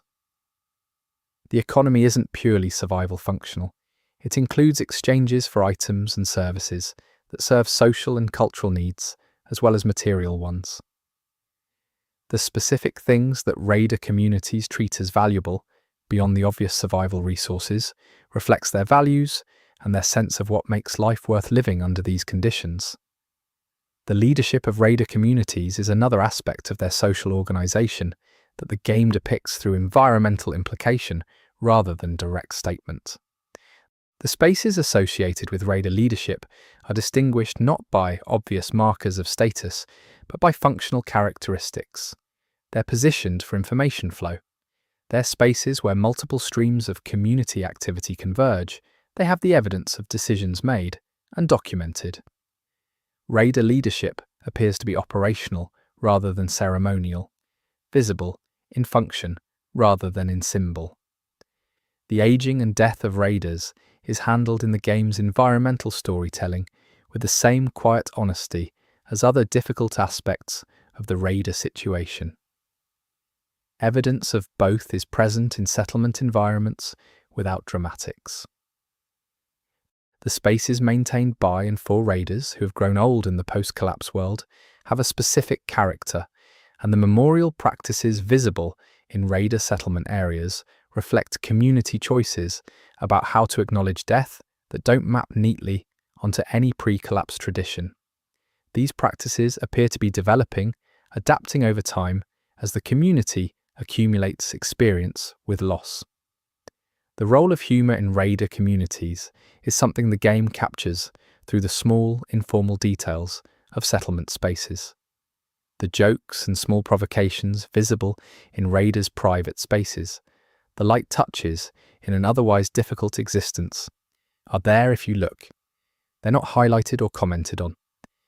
They're just part of the texture of how people live under extreme conditions, which is that they find things to laugh about, even when there isn't much to laugh about. The presence of humour in Ark Raiders' raider communities is one of the most humanising details in the game. The relationship between raiders who operate on the surface and those who remain below is one of the game's implied social dynamics. Surface work is clearly dangerous and carries both practical and social weight in raider communities. The distinction between surface active and support community members is encoded in the environmental details of both types of space. There's evidence of respect and also of some degree of social separation between the two groups, a dynamic that seems familiar from any human community that's divided between those who take direct physical risk and those who support from a safer position. The art and creative expression visible in raider settlements is worth examining at length because it tells you more about raider culture than almost any other category of evidence. Art made under extreme conditions expresses what matters most to the people who make it. It's the most distilled form of cultural statement available. The art in raider settlements addresses specific themes with consistency across different communities, which suggests shared cultural concerns rather than individual expression. These themes are about loss, about adaptation, about the relationship between the past and the present, about the arc, and about hope in a form that's been modified by experience. The religious and philosophical diversity of raider communities is implied by the variety of symbolic materials visible in different settlement areas. There isn't a single raider belief system. There appear to be multiple different frameworks for making meaning of the post-collapse situation, some drawing on pre-collapse traditions, some significantly adapted, and some apparently invented fresh. The coexistence of these different frameworks within communities appears to be managed through an informal tolerance rather than any formal policy, and the evidence of that tolerance is visible in the way different belief-associated objects share space in settlement environments. The technological development of raider communities, the process by which they're improving their capabilities over time, is one of the most forward-looking narrative threads in the game. The evidence of iterative development, visible in raider equipment and infrastructure, tells a story of a community that's learning and growing, not just surviving. The most recent raider innovations visible in the game's environments are genuinely impressive given the resource constraints the community operates under. Raiders are getting better at what they do, and the trajectory suggests continued improvement. The relationship between raider communities and the animals that survive in the post-collapse surface environment is a small but telling detail. Evidence of how raiders relate to the wildlife that shares their world tells you something about their values and their psychology. The specific interactions visible between raiders and surface animals reflect a pragmatic relationship that isn't purely extractive. Raiders appear to have made room in their worldview for other survivors of the collapse, which is a choice about identity as much as a practical consideration. The documentation practices of raider communities are among the most carefully developed aspects of their world in the game. Raiders keep records extensively and carefully, which reflects an awareness of the risk of knowledge loss and a commitment to maintaining accumulated expertise. The specific format and content of raider documentation reflects the community's priorities and the specific nature of the knowledge they're most concerned about preserving. Reading raider documentation across multiple locations gives you a picture of the community's self-understanding, what they know about themselves, and what they think is worth recording. The specific geography of where different raider communities have established themselves is not random. The locations of raider settlements relative to arc activity, surface resources, and pre-collapse infrastructure reflect specific strategic choices that tell you something about the priorities of different communities. Some have prioritized safety from arc activity over resource access. Others have made the opposite trade-off. The distribution of raider settlement locations across the game's geography is a map of different community philosophies about how to survive in the post-collapse world. The intergenerational dynamics of raider communities, the relationship between those who remember the pre-collapse world and those who have only known the post-collapse one, is encoded in the different character of spaces associated with different age groups in settlements. Those who remember the pre-collapse world have organized their spaces differently, maintained specific objects and practices with a fidelity that suggests connection to an identity that no longer fully exists. Those who grew up after the collapse have a different relationship with the same spaces and materials, more instrumental, less weighted with prior meaning. The final detail in this chapter on raiders is about what they're fighting for. The obvious answer, survival, is correct but incomplete. The environmental evidence of raider communities suggests communities that are working towards something beyond bare survival, communities with a sense of what they want the future to look like. The specific investments raiders make in non-survival activities, in education, in culture, in community infrastructure, are evidence of a forward-looking orientation that goes beyond just making it through the next day. Raiders are trying to rebuild something. The question of what that something is and whether it's possible is the fundamental narrative question of Ark Raiders. Chapter 4. Hidden Details in the Game's Design. This chapter is about the meta level of Easter eggs in Ark Raiders, the details that exist not within the fiction of the game's world, but within the game as an artifact, the choices Embark Studios made that are visible to players who know where and how to look. The credit sequences and loading screens of Ark Raiders contain information that most players never notice, because credit sequences and loading screens are things most people skip or ignore. But Embark packed both with detail. The loading screens in particular contain visual information that is narratively relevant to the specific area or event being loaded, images and graphic elements that connect to the lore of the destination rather than being generic. Whether players noticed this or not, the development team was using every available surface to tell the story. The specific fonts used in Ark Raiders' in-world text, the signage, the documentation, the labels on equipment are not generic game design choices. They reflect a deliberate visual language that has internal consistency. The fonts associated with corporate pre-collapse materials differ from those associated with government materials, which differ from those associated with informal or community-produced materials. This typographic distinction maintains the game's world building at a level of detail that operates mostly beneath conscious awareness, but that contributes to the overall sense that this world has a real history. The UI design of Ark Raiders contains Easter eggs that are easy to miss because the UI is something players interact with functionally rather than examine aesthetically. But the design language of the Ark Raiders interface contains deliberate references to the game's fiction. The specific design choices in inventory management, in the heads-up display, in menu structures, all reflect a world-building choice about the technology available to raiders and the design culture they're drawing on. The UI isn't just a game interface, it's a fiction. The music of Ark Raiders is composed from a specific palette of instrumentation and tonal reference that changes significantly between the underground and surface environments. This isn't just an obvious atmospheric distinction. The compositional grammar of the two environments is different in ways that suggest they were scored with an explicit intention to communicate the emotional character of each world. The underground music has elements that suggest community and warmth despite the danger. The surface music has elements that suggest exposure and loss. These emotional qualities are achieved through very specific compositional choices that the development team clearly made deliberately.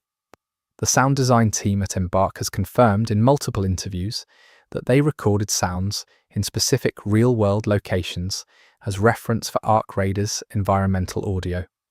What they haven't disclosed publicly are all of those locations, but players who are familiar with the specific acoustic character of certain types of real-world environments, particularly Nordic industrial and residential spaces, can identify the reference. The game's audio feels specific rather than generic because it was made from specific places, and those places echo through the finished product. The development of Arc Raiders was visible in stages through various public communications, trailers, and developer updates. Players who followed this development closely noticed that certain elements of the game's visual and narrative design shifted significantly between early reveals and the final product. These shifts are interesting because they tell you something about what the development team was uncertain about and what they ultimately decided to commit to. The things that stayed consistent across the entire development period are, arguably, the things the team cared most about. The tutorial systems in Arc Raiders are designed to teach gameplay mechanics through environmental narrative rather than through explicit instruction. The specific scenarios the tutorial uses to introduce concepts are chosen to simultaneously demonstrate mechanical basics and establish narrative context. This integration of tutorial and narrative is one of the game's design achievements that players often experience without identifying it as a design choice, because when it works, the tutorial feels like a natural part of the story rather than an interruption of it.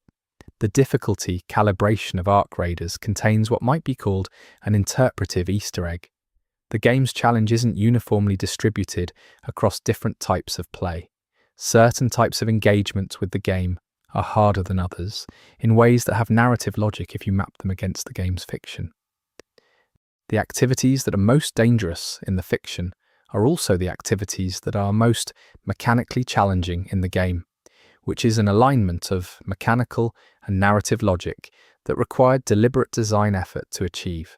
The way Arc Raiders handles death and respawn is notably different from many games in its genre, and the specific design choices around these systems encode a fiction. Death in Arc Raiders is treated as narratively significant in a way that affects how you experience it. The respawn system isn't just a mechanical reset, it's framed within the fiction of the game in a way that implies a specific explanation, and that implied explanation connects to some of the game's deepest lore. The design team clearly thought hard about the narrative meaning of dying and coming back within the game's world. The inventory system of Arc Raiders is one of the places where game design and narrative are most tightly integrated.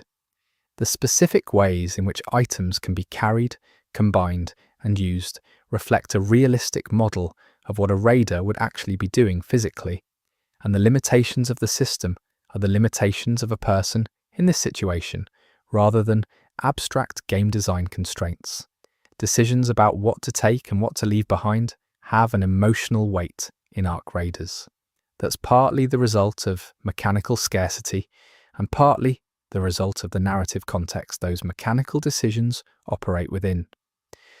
The procedural elements of Arc Raiders, the aspects of the game that are generated rather than handcrafted, are distributed in ways that are not immediately obvious.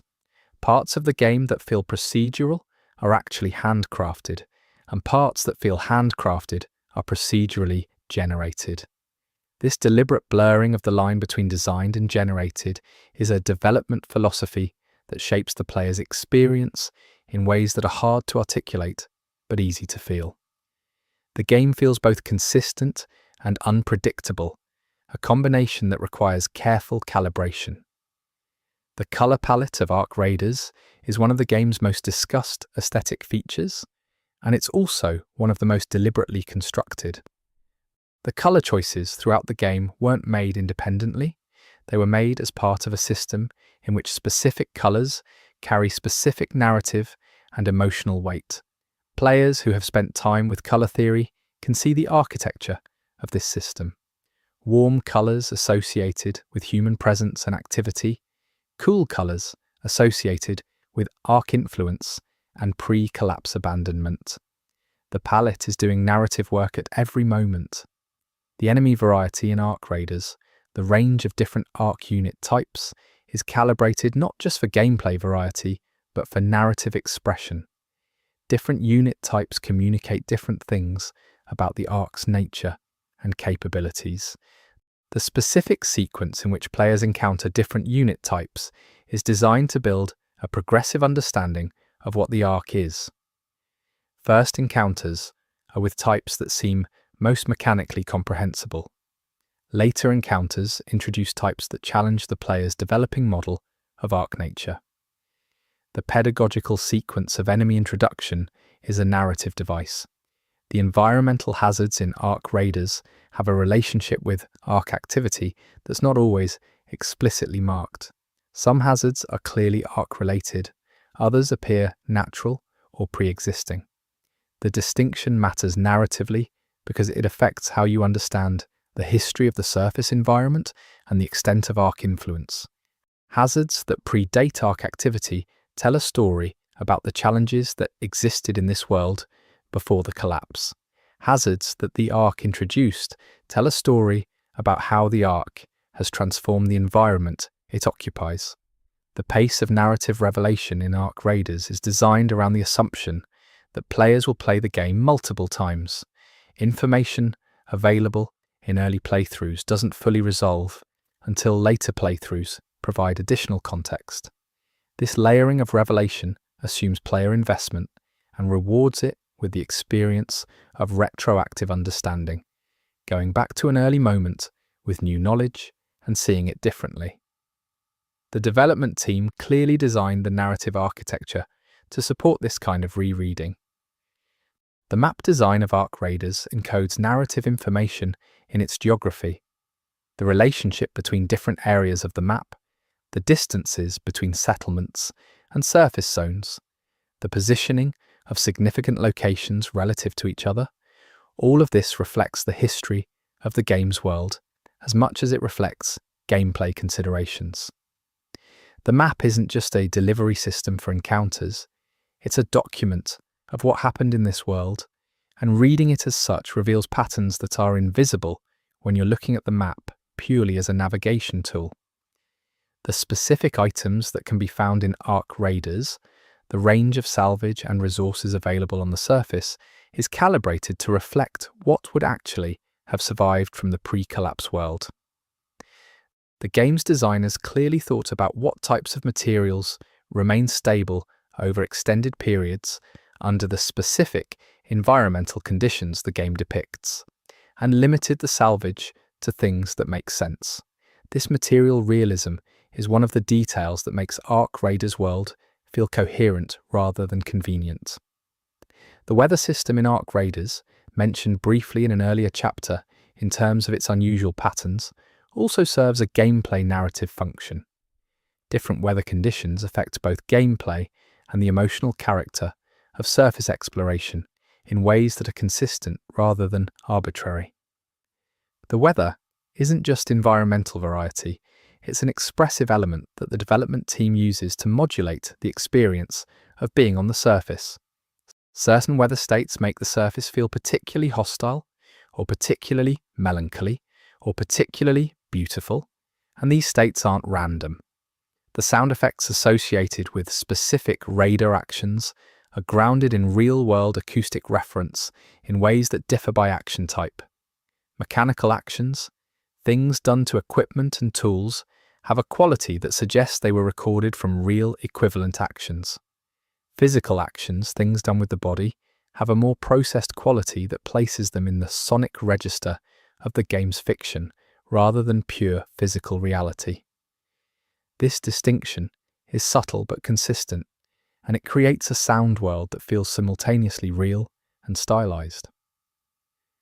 The voice direction in Ark Raiders, the specific quality of performance given by the voice cast, is calibrated toward restraint in ways that distinguish the game from most contemporaries. Characters in Ark Raiders don't perform their emotions broadly. They speak in a register that suggests people managing difficult circumstances with practiced control. This performance direction reflects a philosophy about how people in this world would actually communicate, informed by thinking about how emotional expression changes in sustained crisis situations. The voice work is doing narrative work that's easy to take for granted because it sounds so natural. The way Ark Raiders handles player agency in the narrative is one of its more sophisticated design achievements. The game gives players meaningful choices that feel consequential without constructing branching narratives that require enormous development resources. The mechanism by which this is achieved is largely environmental. Choices about which areas to explore, which materials to prioritize, which routes to take through the surface, all of these choices accumulate into a distinctive playthrough experience without requiring a branching narrative structure. Your choices shape the story you experience without the game explicitly tracking those choices as narrative variables. The loading times in Ark Raiders are used narratively in a way that few games attempt. The transition from underground to surface, in particular, involves a loading period that's accompanied by specific audio and visual elements that aren't just filler. They're a narrative transition, a preparation for what's coming, a shift in the emotional register of the experience. This use of the loading moment as narrative space is one of the game's more subtle design achievements. The tutorial system revisited from a narrative perspective. The first time the player experiences the surface in Ark Raiders is carefully staged to establish specific emotional reference points that persist throughout the entire game. The specific elements of this first surface encounter, what you see, what you hear, what you're asked to do, are chosen to create a founding experience that colours everything that follows. The development team was deliberate about what players feel when they first step outside, because that first feeling is the emotional baseline against which all subsequent experiences are measured. The way Ark Raiders handles time of day, the cycle of light and dark on the surface, is one of the game's more carefully executed environmental systems. Different times of day on the surface have specific emotional characters that affect how the same spaces feel when explored at different points in the cycle. The development team clearly studied real-world light at different times of day in real Nordic environments and used that research to calibrate the game's lighting system. The result is a surface that feels like a real place because it behaves like a real place, even when what you're looking at is post-apocalyptic ruin. The in-game text, the readable materials scattered throughout the surface and settlement environments, is one of the most labour-intensive aspects of Ark Raiders world building, and it shows. There are hundreds of individual text fragments in the game, all of which were written and placed individually. The voice and register of these texts varies appropriately with their apparent source. Corporate materials sound corporate, personal materials sound personal, technical materials sound technical. The breadth of this writing achievement is something most players will never fully appreciate because they'll never find all of it. The specific mechanical sound effects associated with Ark units were developed from a combination of real industrial sound recording and digital synthesis, and the balance between these two sources varies by unit type in ways that reinforce the visual distinction between unit types. The more visibly mechanical Ark units have more recognizably industrial acoustic signatures. The unit types that are more visually ambiguous in their nature have more processed, less identifiable acoustic signatures. The audio design reinforces the visual design in telling you how to feel about each type. The achievement and challenge systems in Ark Raiders contain Easter eggs that are visible only to players who read them carefully, rather than just pursuing them mechanically. The descriptions attached to specific achievements contain information about the game's fiction that isn't available anywhere else in the game. Several of these achievement descriptions taken together imply a narrative about the history of the Raider communities that's more specific than anything in the main game text. Whether this was intentional, a decision to hide specific lore in achievement descriptions, is something the development team hasn't confirmed. The final detail in this chapter, and in this video, is about the game's title itself. Ark Raiders. Two words that seem straightforward, but Ark refers to something that the game never fully explains, and Raiders is a word with a specific history that sits uncomfortably with how the Raider communities are actually depicted. The word Raider implies taking, implies aggression, implies a relationship with the world that's extractive rather than restorative. But what you see when you look at Raider communities in the game's environmental storytelling is something more complex. People who take from the surface, yes, but who are also trying to build something that lasts. The tension between what the word implies and what the communities actually are is, I think, deliberate. It's a tension the game lives in, rather than resolves, and it's the final Easter egg in a game full of them. Continue from where you left off, no matter 2011. Orchestrated continuation, strategy for expansive, multi-chapter script project. Orchestrated continuation, strategy for expansive, multi-chapter script project. Chapter 5, Audio Easter Eggs and Sound Design Secrets. The sound design of Ark Raiders is one of the most layered and deliberately constructed aspects of the entire game, and most of it goes unheard. Not because it's quiet, but because players are almost always focused on the visual field when they play, and audio becomes background texture.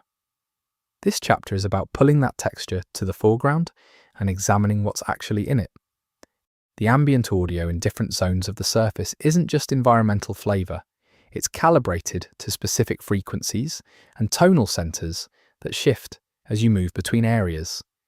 If you pay attention to the pitch centre of the ambient sound in different locations, you'll notice that it changes in ways that correspond to arc activity density.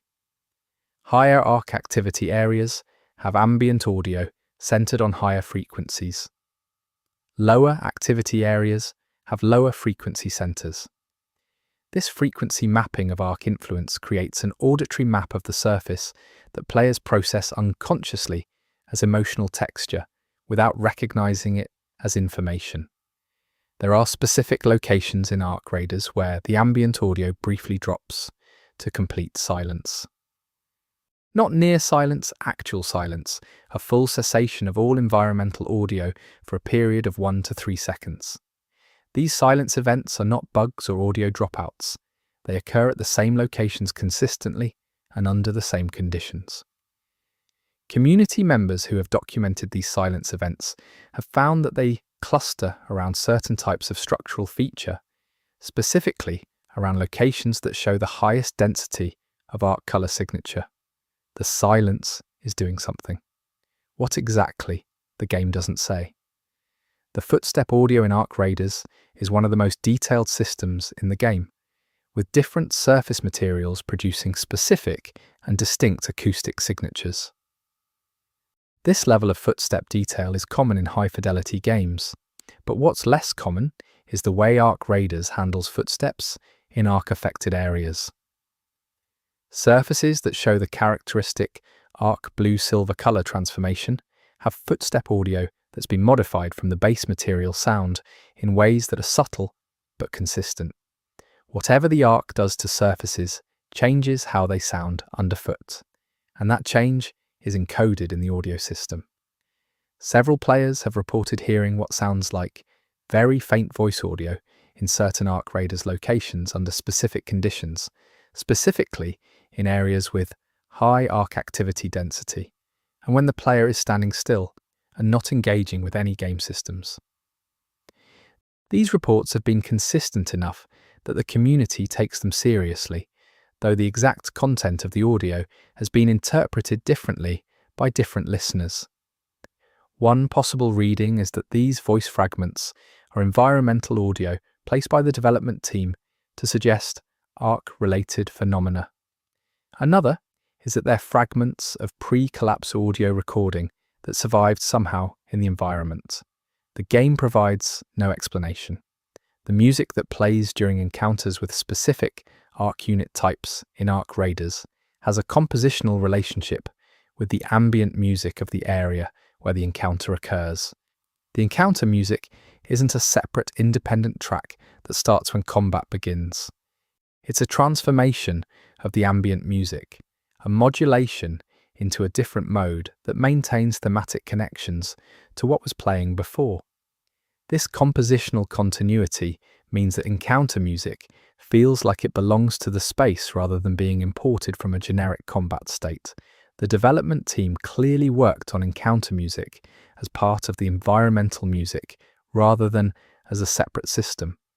The audio design of the Raider settlements has a specific layered structure that players rarely analyze Because it sounds natural. At the base level, there's a consistent architectural resonance that reflect the physical space. On top of that, there are activity sounds, the sounds of a functioning community, tools, movement, conversation. On top of that, there are the specific sounds of whatever is happening in the area the player is currently in, and running beneath all of it, very quietly, is a tonal layer that sits in the 40 to 60 Hz range, below the threshold of clear perception, but within the range that affects mood and spatial sense. This sub-bass presence in raider settlements creates a feeling of substance and groundedness that supports the emotional goal of making these communities feel real. The use of music silence in Ark Raiders is as deliberate as the use of music presence. There are sections of the game in which no music plays at all, where the entire audio experience is environmental and diegetic. These music silence sections are not just places where the ambient track hasn't triggered yet.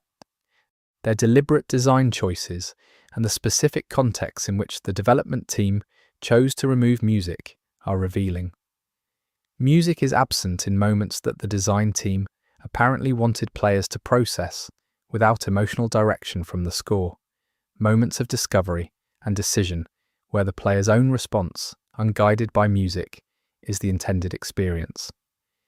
The Ark Raiders soundtrack, when listened to outside the game as an isolated artifact, has a structure that tells a story. It wasn't composed as a collection of independent tracks, but as a continuous musical document with themes and developments that build across the entire playtime.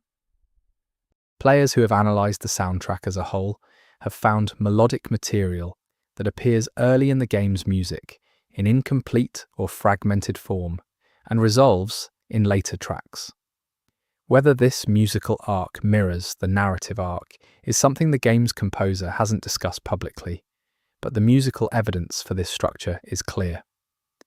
There's a specific audio effect associated with the transition between the underground and surface environments in Ark Raiders that most players experience without consciously registering.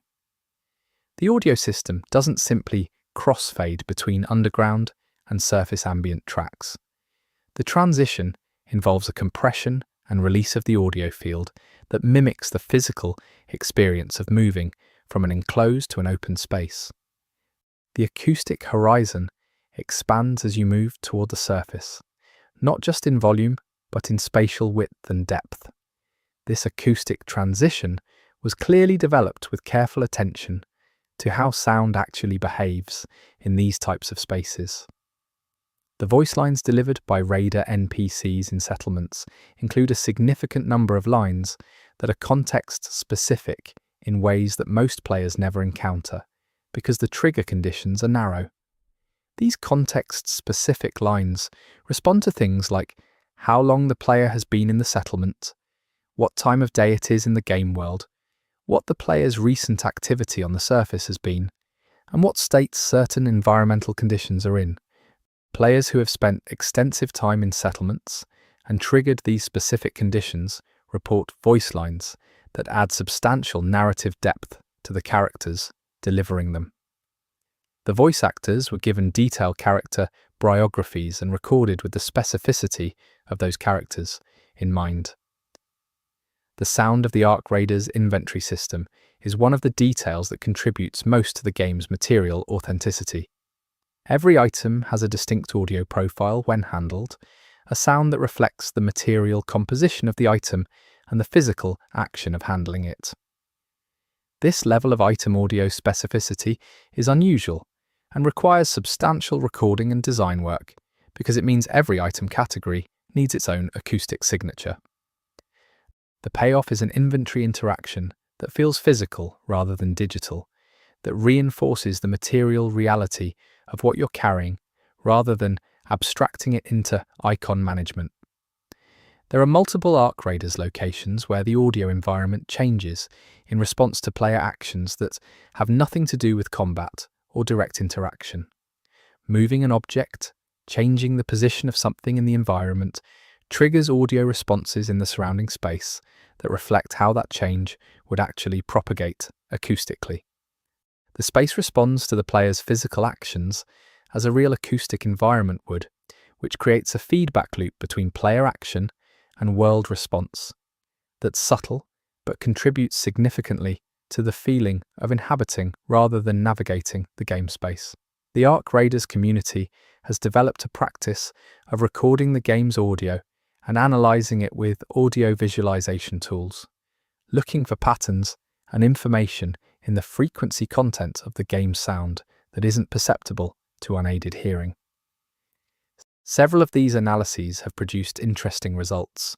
Frequency patterns in Ark electromagnetic audio that correspond to mathematical structures, tonal relationships in Ark emission audio that suggest musical scale relationships, rhythmic regularities in Ark movement audio that don't correspond to mechanical periodicity.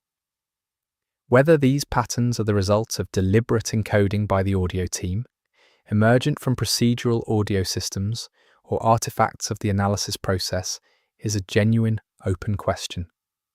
The rain audio in Ark Raiders deserves special mention because it's among the most technically accomplished environmental audio in the game.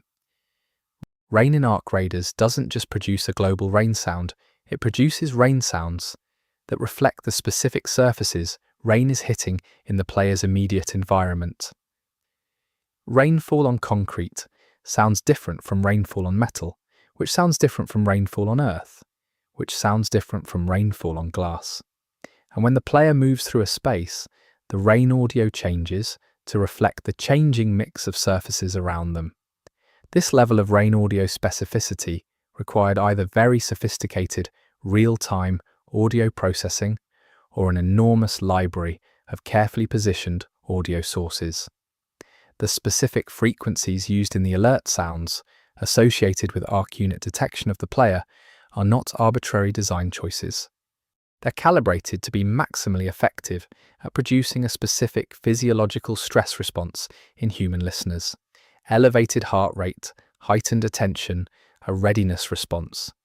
This is a common and legitimate technique in game audio design, but what's less common is the specific way Ark Raiders modulates these alert sounds over the course of a player's interaction with the Ark. The first time you hear an alert sound, it produces its maximum physiological effect. Over time, with exposure, the response diminishes, as it does with any repeated stress stimulus. The game's audio system accounts for this adaptation and modulates the intensity of alert audio over the course of extended play.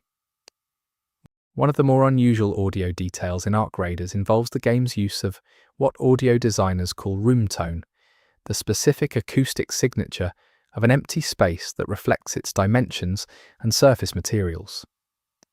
Most games don't bother to simulate room tone because it operates below the threshold of conscious perception.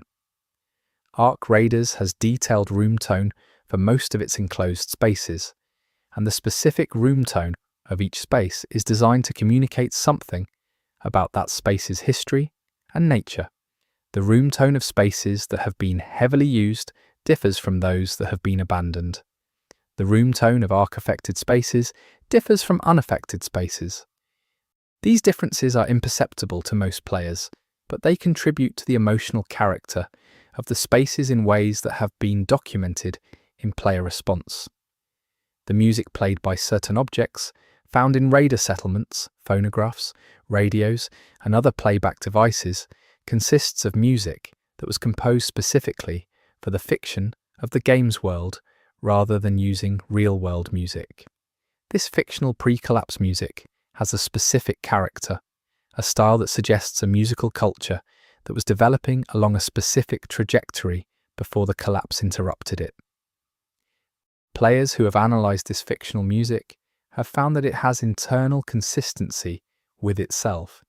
It sounds like music from the same cultural moment and tradition across all the different examples present in the game. This consistency implies that the composers developed the tradition as a system rather than inventing individual pieces independently. The spatial audio positioning in Ark Raiders is calibrated with unusual precision, specifically in relation to Ark units. The direction of Arc audio cues is more precisely positioned than most games achieve, which means that experienced players can locate Arc units by sound alone with considerable accuracy. The development team clearly wanted audio to be a genuine navigational tool for players rather than just atmospheric accompaniment. This precision in Arc audio positioning is most noticeable in enclosed environments where the visual field is limited, where the audio essentially compensates for the reduced visual information. The ambient audio of the underground raider settlements includes a set of sounds that players rarely consciously identify as a distinct category. The sounds of systems working, ventilation, water movement, power equipment, the functional infrastructure of the underground communities.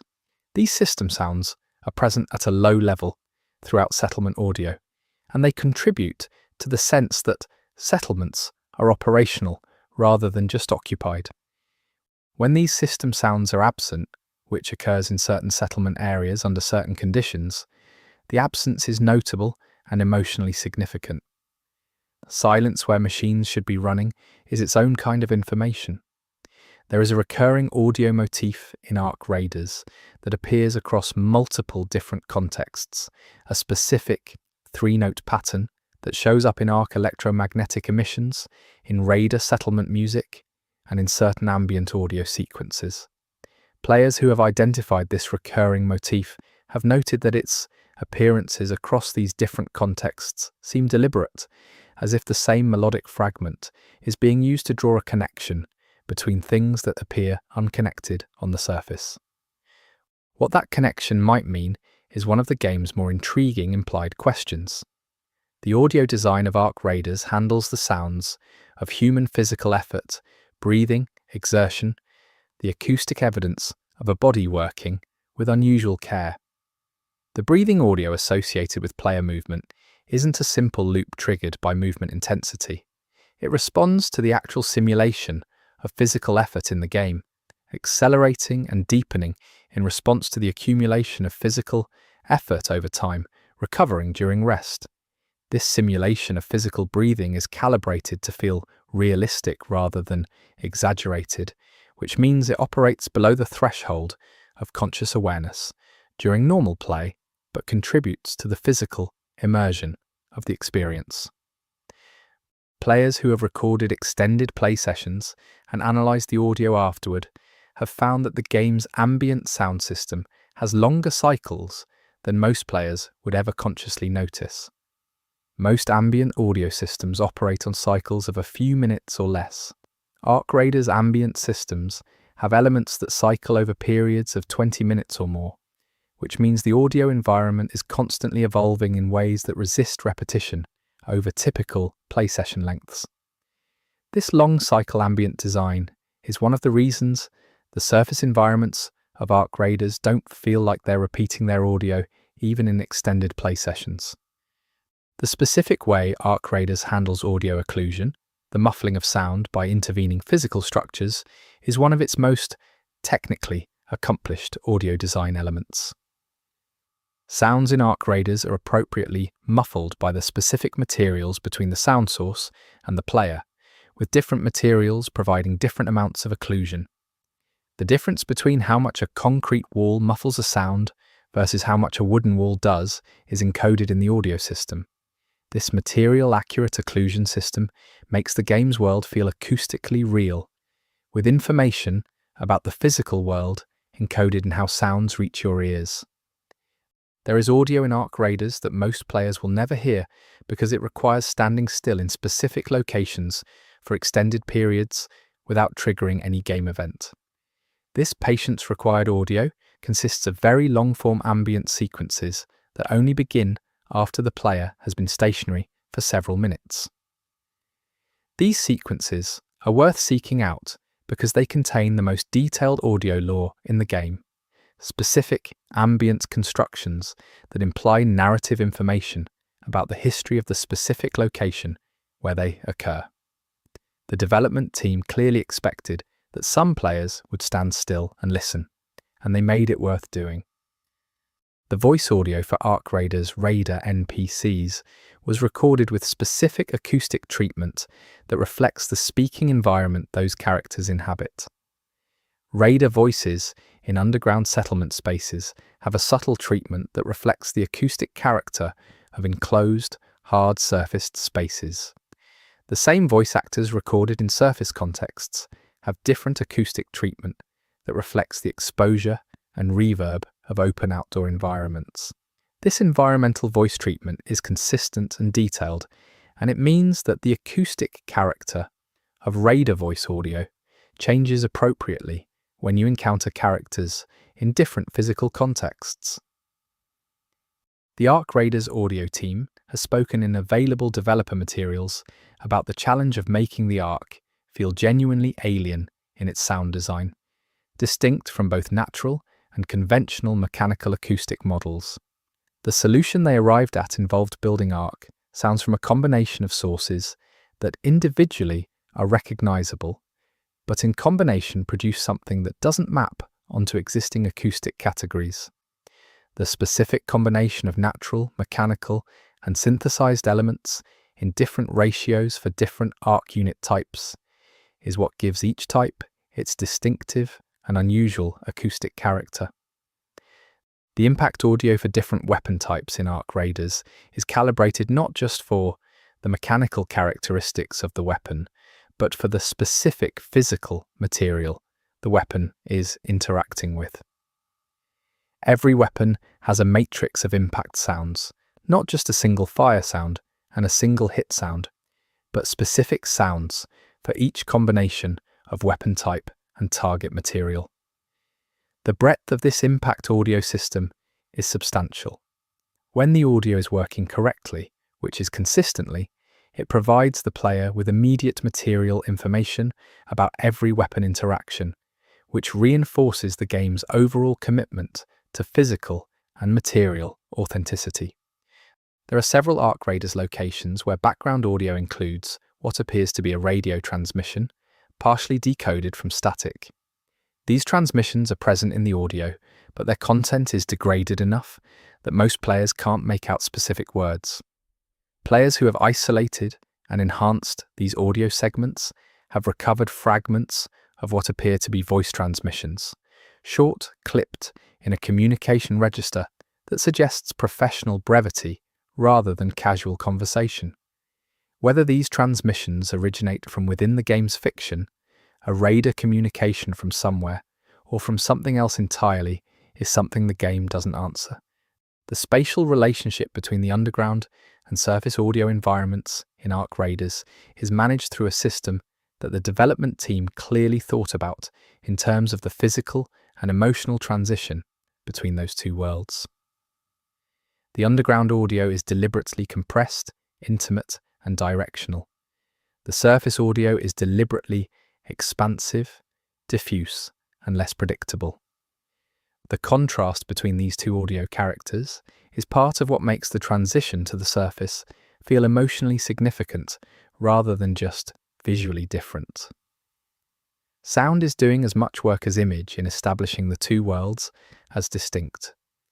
The audio associated with specific rare events in Ark Raiders, phenomena that the player might encounter once or twice in an extended play session, is distinguished from ordinary game audio by a quality that players describe as heightened or charged.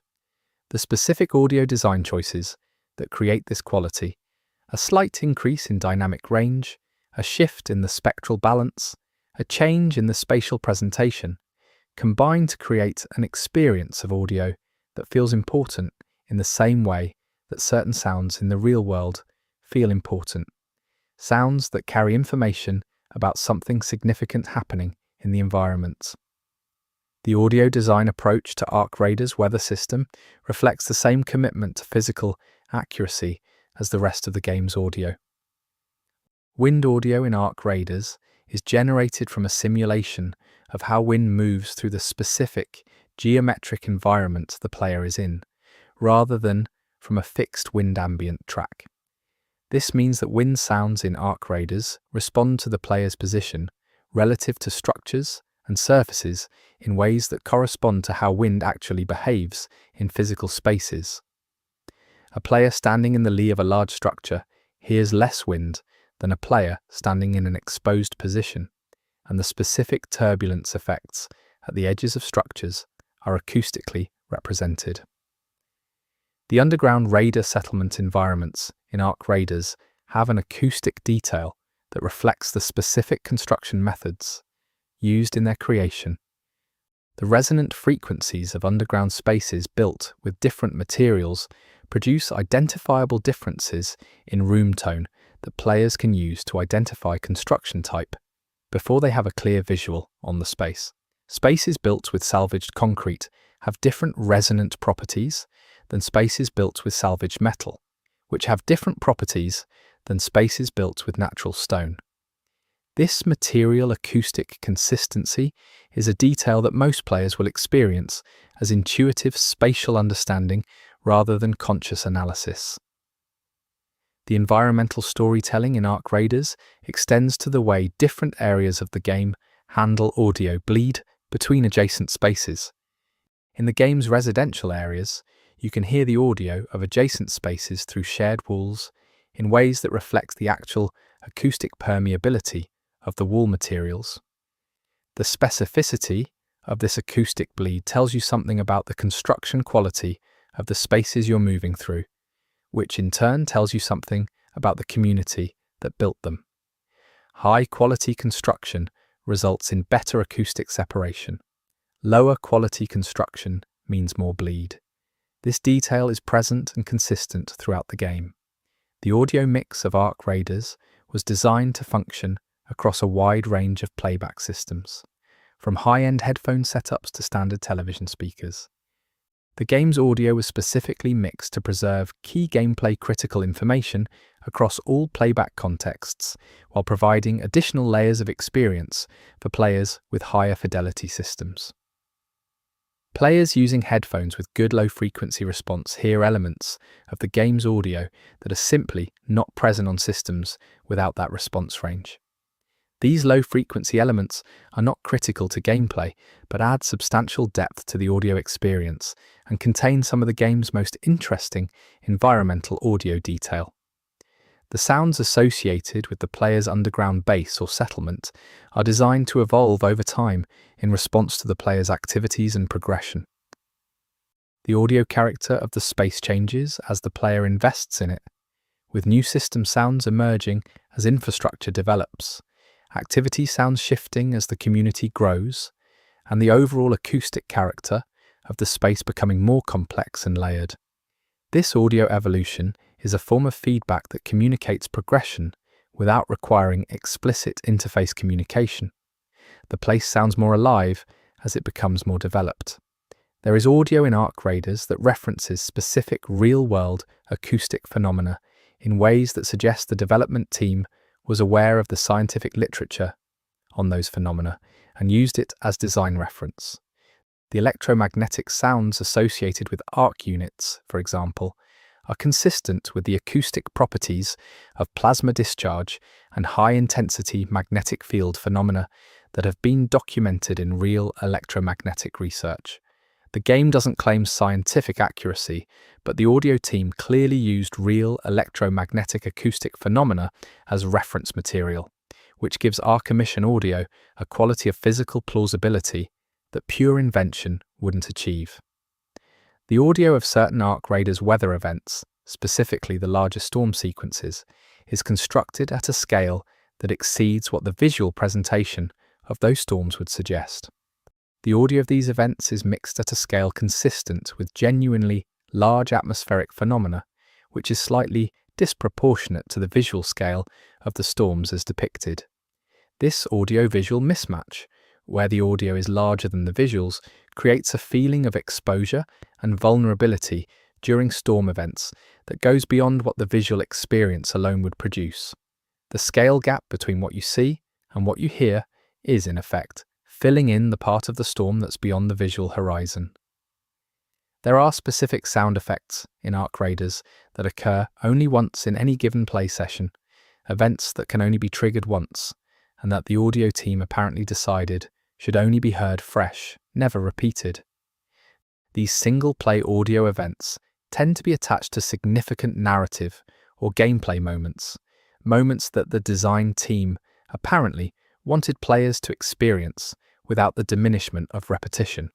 Whether players encounter these audio events depends on their specific path through the game in a given session, which means some players have heard them and some haven't, and their documentation in the community is accordingly uneven. Chapter 6: Environmental Storytelling and Hidden Rooms. Ark Raiders contains more physical space than most players ever access, not because the content is locked behind progression, but because the design of the environments makes certain spaces easy to overlook, easy to pass by without recognizing them as enterable. This chapter is about those spaces and what they contain. The hidden rooms in Ark Raiders are not hidden in a dramatically game-like way. There are no secret switches, no invisible walls that become visible under special conditions, no obvious design language that signals secret room ahead. They're hidden in the same way that spaces in real buildings are hidden from casual visitors, through inconspicuous doors, through environmental design that directs attention away from them, through the simple fact that most people don't try every surface they encounter. Raiders who find these spaces find them the way you'd find a secret in a real building, by being thorough and paying attention. The first category of hidden space in Ark Raiders is the kind that exists behind doors that look locked but aren't. These doors have the visual properties of locked doors, specific hardware configurations, a physical presentation that suggests closure, but they open with standard interaction. The game simply never explicitly confirms that they open. Players who have tried them systematically have found spaces behind them that range from small storage areas with minimal content to substantial rooms with significant environmental storytelling. The ratio of actually locked doors to doors that merely look locked is something the community has spent considerable time mapping. The second category of hidden space involves environmental features that can be moved or removed to reveal access. This includes debris that can be cleared, panels that can be removed, and objects that can be repositioned to expose openings. The game doesn't flag these interactions with any special visual indicator in most cases. They behave exactly like interactions with non-consequential environment objects, which means the only way to find them is to interact with everything, and notice when the consequence of an interaction is different from expected. The spaces accessed through these environmental interactions tend to be small but consistently interesting. The third category of hidden space in Ark Raiders is perhaps the most interesting. Vertical access. Spaces accessed from above or below rather than through conventional horizontal entry.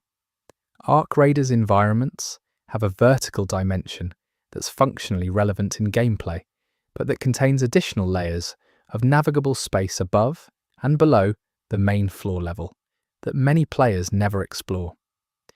These vertical spaces connect areas that appear to be separated at the primary floor level, and they often contain the most significant environmental storytelling in the areas they traverse. One of the most documented hidden spaces in the Ark Raiders community is a room in one of the surface building clusters that contains what appears to be an archive of visual records. The records themselves are rendered at a resolution that makes their content difficult to determine precisely, but their organization and preservation are clearly deliberate. Someone curated this space carefully before the collapse or during the early post-collapse period. The level of care visible in the archive's organization implies professional archivist practice rather than personal collection, and the breadth of material suggested by the storage volumes implies systematic rather than selective collection. Several of Ark Raiders' hidden spaces appear to have been occupied recently, relative to the game's fiction, rather than just at the time of the pre-collapse period. The specific evidence for this is in the state of materials present. some food preservation in states consistent with months old rather than years old decay, personal items positioned for use rather than for storage, and environmental modifications that appear to have been made with recent tools rather than pre-collapse equipment. If certain hidden spaces have been occupied in the recent past, by whom and under what circumstances is a question the game raises without answering. The hidden room discovery rate in Ark Raiders has an interesting statistical property that the community has documented. Players who find one hidden space in a given surface area tend to find more in the same session. This isn't a game design mechanic, it's a behavioral effect. Players who have successfully found one hidden space in an area change their exploratory behavior for the rest of that area, applying more systematic attention to surfaces and environmental features. The existence of this behavioral cascade is itself an interesting design detail, because it means that the distribution of hidden spaces within an area affects how thoroughly players explore that area. The environmental storytelling in Ark Raiders' hidden spaces tends to be more specific and more personal than in the main traffic areas. Hidden spaces contain the most private evidence of individual lives, personal correspondence, specific personal effects, evidence of individual habits and preferences. These private spaces tell stories about specific people rather than about populations or communities, and that specificity makes them among the most emotionally affecting content in the game. The hidden spaces are where Ark Raiders becomes intimate rather than epic. There are hidden spaces in Ark Raiders that contain evidence of activity related to the Ark itself, specifically evidence of systematic observation of Ark behavior. These observation-related hidden spaces contain materials suggesting that someone was watching Ark units carefully and recording what they saw, maintaining records of Ark movement patterns, behavioral characteristics, and responses to specific conditions. The methodology visible in these observation records is scientific rather than military, suggesting someone who was trying to understand the Ark rather than just counter it. Whether these observers were Raider-affiliated or independent is something the game doesn't specify. Several hidden spaces in Ark Raiders contain what appear to be communication stations, equipment for sending and receiving signals that was set up and operated outside of official Raider communication infrastructure. The existence of independent communication stations implies either private communication between specific individuals or communication with parties that the official Raider community doesn't know about or wouldn't sanction. The directions from which these stations appear to be oriented and the specific frequencies implied by their equipment configuration are details that the community has spent time analysing. The acoustic properties of hidden spaces in Ark Raiders are different from the main environment spaces in ways that tell you something about their nature and history. Spaces that have been regularly occupied have specific acoustic properties that distinguish them from spaces that have been sealed and untouched. The regular presence of people in an enclosed space changes its acoustic character in ways that audio designers can approximate, and Ark Raiders' hidden spaces are distinguished from unexplored areas by these acoustic differences. A space that sounds occupied even when you first enter it has been occupied recently enough to leave an acoustic trace. The lighting in Ark Raiders' hidden spaces is notably different from the main environment lighting, and not just because these spaces have less access to natural light.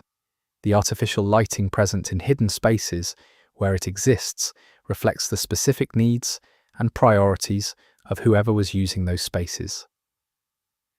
Task lighting positioned over work surfaces, reading light positioned for specific activities. The layout of artificial light in hidden spaces follows the logic of use, rather than the logic of architecture. This use-determined lighting layout is one of the clearest signals that a hidden space was actively inhabited, rather than just built and sealed. There are hidden spaces in Ark Raiders that don't contain any objects at all. They're simply spaces, empty rooms that clearly had some purpose, but that have been cleared of everything that once defined that purpose. These empty hidden spaces are in some ways more interesting than the occupied ones, because the absence of content is itself a kind of content. Someone cleared these spaces deliberately, removing everything that was in them. Whether they took the contents with them, whether they removed the evidence of something specific, or whether they cleared the space in preparation for something that never happened, is left completely open. The geographic distribution of hidden spaces within Ark Raiders' surface areas is not random.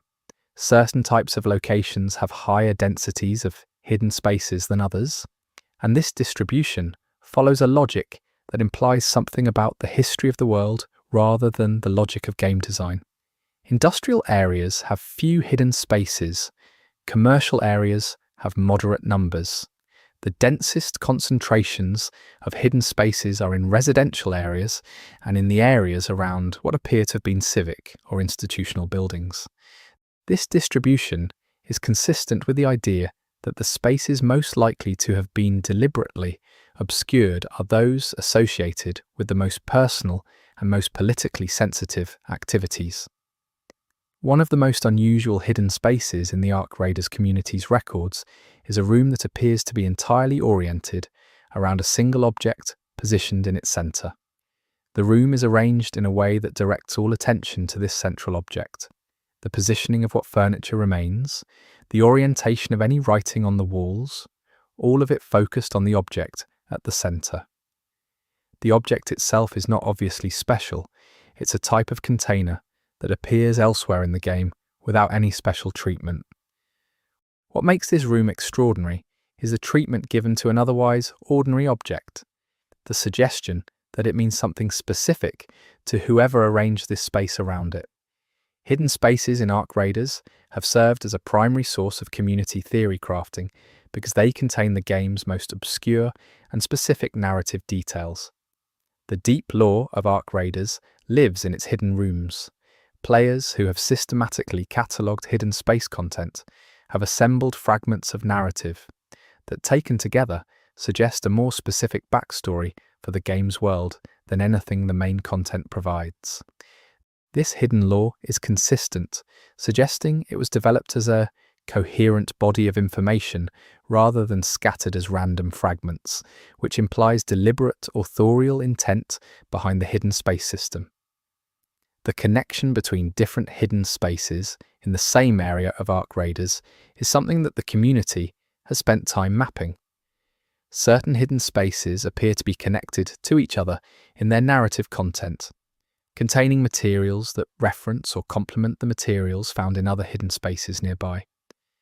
Whether this represents the activity of a single individual who used multiple spaces in the same area, or whether it represents a connected network of people using different spaces, is a question the evidence doesn't fully resolve.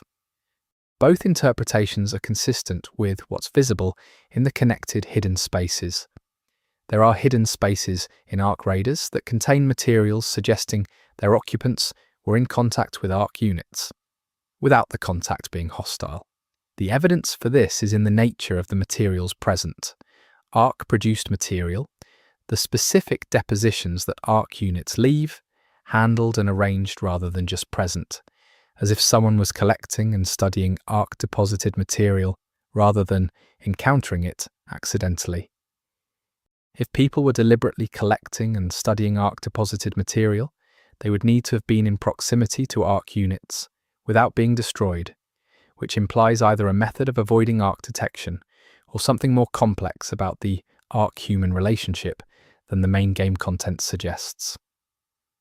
The scale of the hidden content in Ark Raiders is something that can only be appreciated once you've spent significant time systematically exploring. The amount of narrative detail in hidden spaces taken as a whole equals or exceeds the narrative detail in the main accessible game environment. This suggests that the development team didn't treat hidden content as a bonus or Easter egg category separate from main content. The hidden content is part of the main narrative, just placed in spaces that require more effort to access. The game rewards thorough exploration, not with better equipment, but with a more complete understanding of its world. Several hidden spaces in Ark Raiders have evidence of modification after their initial construction. They were built one way and then changed, with later interventions visible in different materials, different construction approaches, and different states of age and decay. These modification histories tell stories about changing circumstances, spaces adapted to changing needs by people who are themselves changing in response to a changing world. The layers of modification in some hidden spaces are extensive enough to suggest occupation and use across a significant period, spaces that were continuously returned to and updated rather than used and abandoned. The presence of natural light in hidden spaces that shouldn't have access to it is one of the stranger environmental details in Ark Raiders. Several hidden spaces deep within structures or underground have a quality of light that doesn't match their position. The light isn't dramatic or obviously magical, it's just slightly wrong in its direction and quality for the space it's illuminating. Whether these light anomalies are Ark-related or whether they reflect some property of the spaces themselves is something the game doesn't explain. But they're consistent enough across multiple instances to be clearly intentional rather than a lighting error. The sound effects that play when players first enter hidden spaces in Ark Raiders have a specific quality that distinguishes them from normal room entry audio. It's not a dramatic sting or an explicit signal that something important has been found. It's a subtle shift in the audio character of the space, a change in resonance and tone that suggests the space is responding to being entered. Whether this is an intentional design choice to mark the significance of hidden space discovery or simply the result of the audio simulation responding to a new space configuration, the effect is consistent and emotionally legible. There are hidden spaces in Ark Raiders that appear to have been built specifically for the purpose of hiding other things within them, spaces that function as concealment infrastructure rather than habitation or work. The specific features of these concealment spaces, the way they're constructed to minimize detectability from adjacent spaces, the deliberate design of their entrances to blend with surrounding surfaces, suggest a level of intentionality about concealment that goes beyond ordinary privacy. Whatever was hidden in these spaces was hidden with serious intent. The contents, where any remain, are correspondingly interesting. The relationship between hidden spaces and the broader geography of Ark Raiders' surface environments suggests that the surface was more extensively settled and more complex in its human geography than the main accessible environment implies. If you map the hidden spaces and their apparent purposes against the surrounding accessible environment, a more complete picture of what this area's pre-collapse human landscape looked like emerges. The hidden spaces fill in gaps in that landscape, suggesting the presence of populations and activities that the main environment only partially captures. Chapter 7: Faction Lore and Hidden Connections. Ark Raiders contains multiple factions whose relationships, histories, and motivations are implied through environmental detail and audio rather than stated through explicit narrative. This chapter examines those factions and the hidden connections between them that the game encodes in its world. The corporation whose infrastructure appears most extensively in Ark Raiders' surface environments was not the only significant institutional actor in this region before the collapse.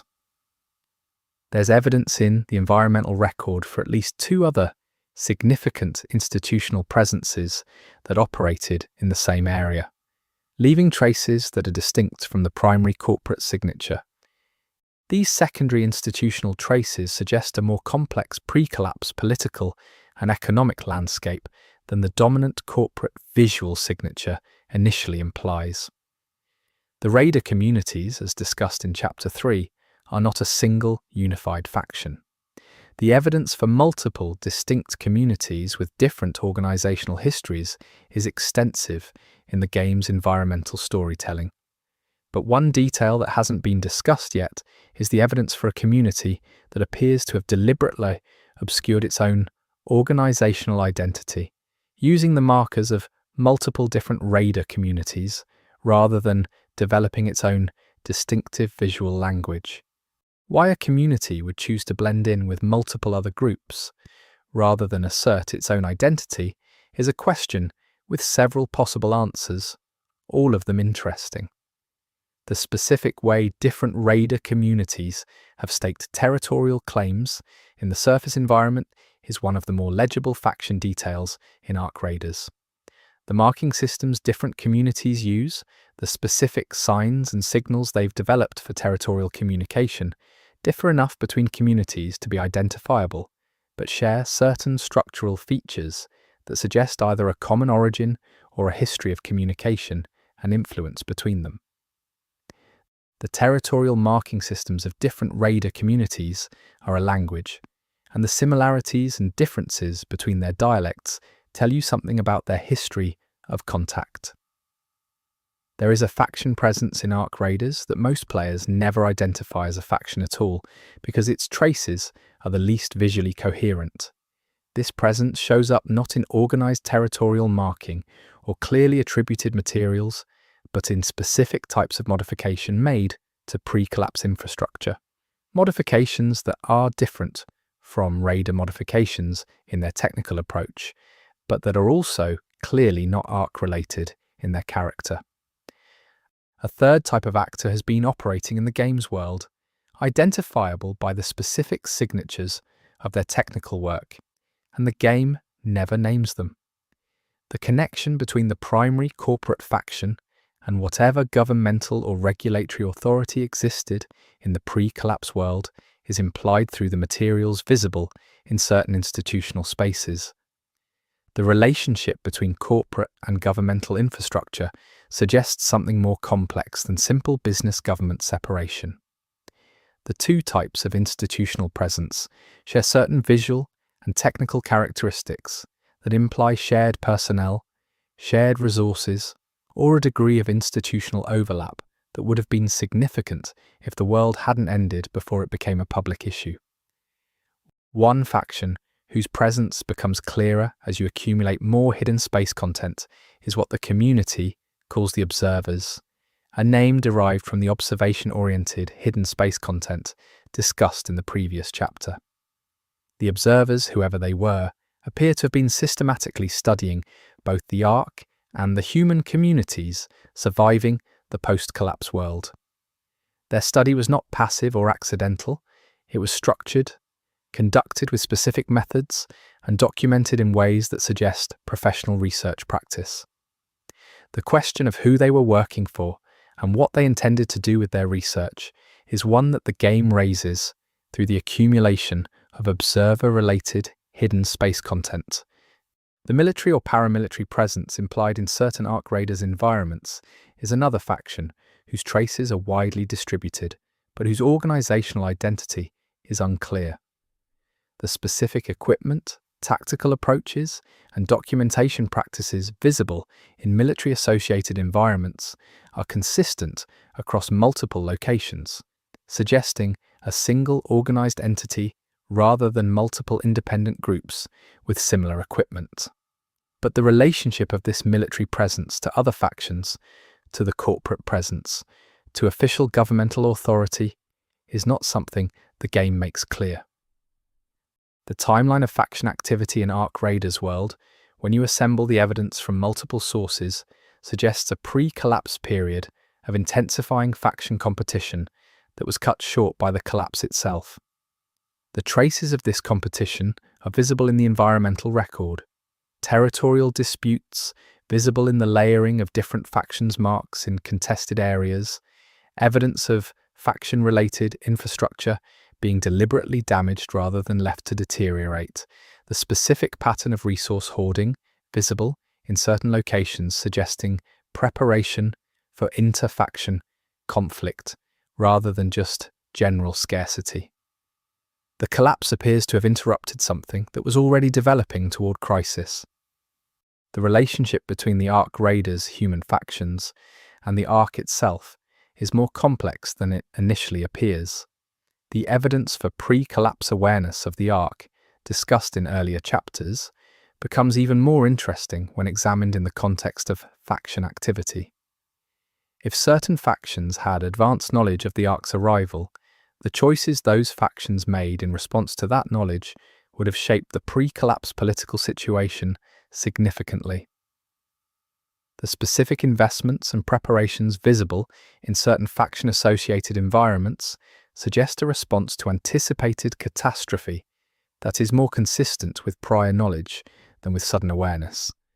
The raider community's relationships with each other have a history that predates the current game's events, visible in the accumulated evidence of previous cooperation, conflict, and negotiation between them.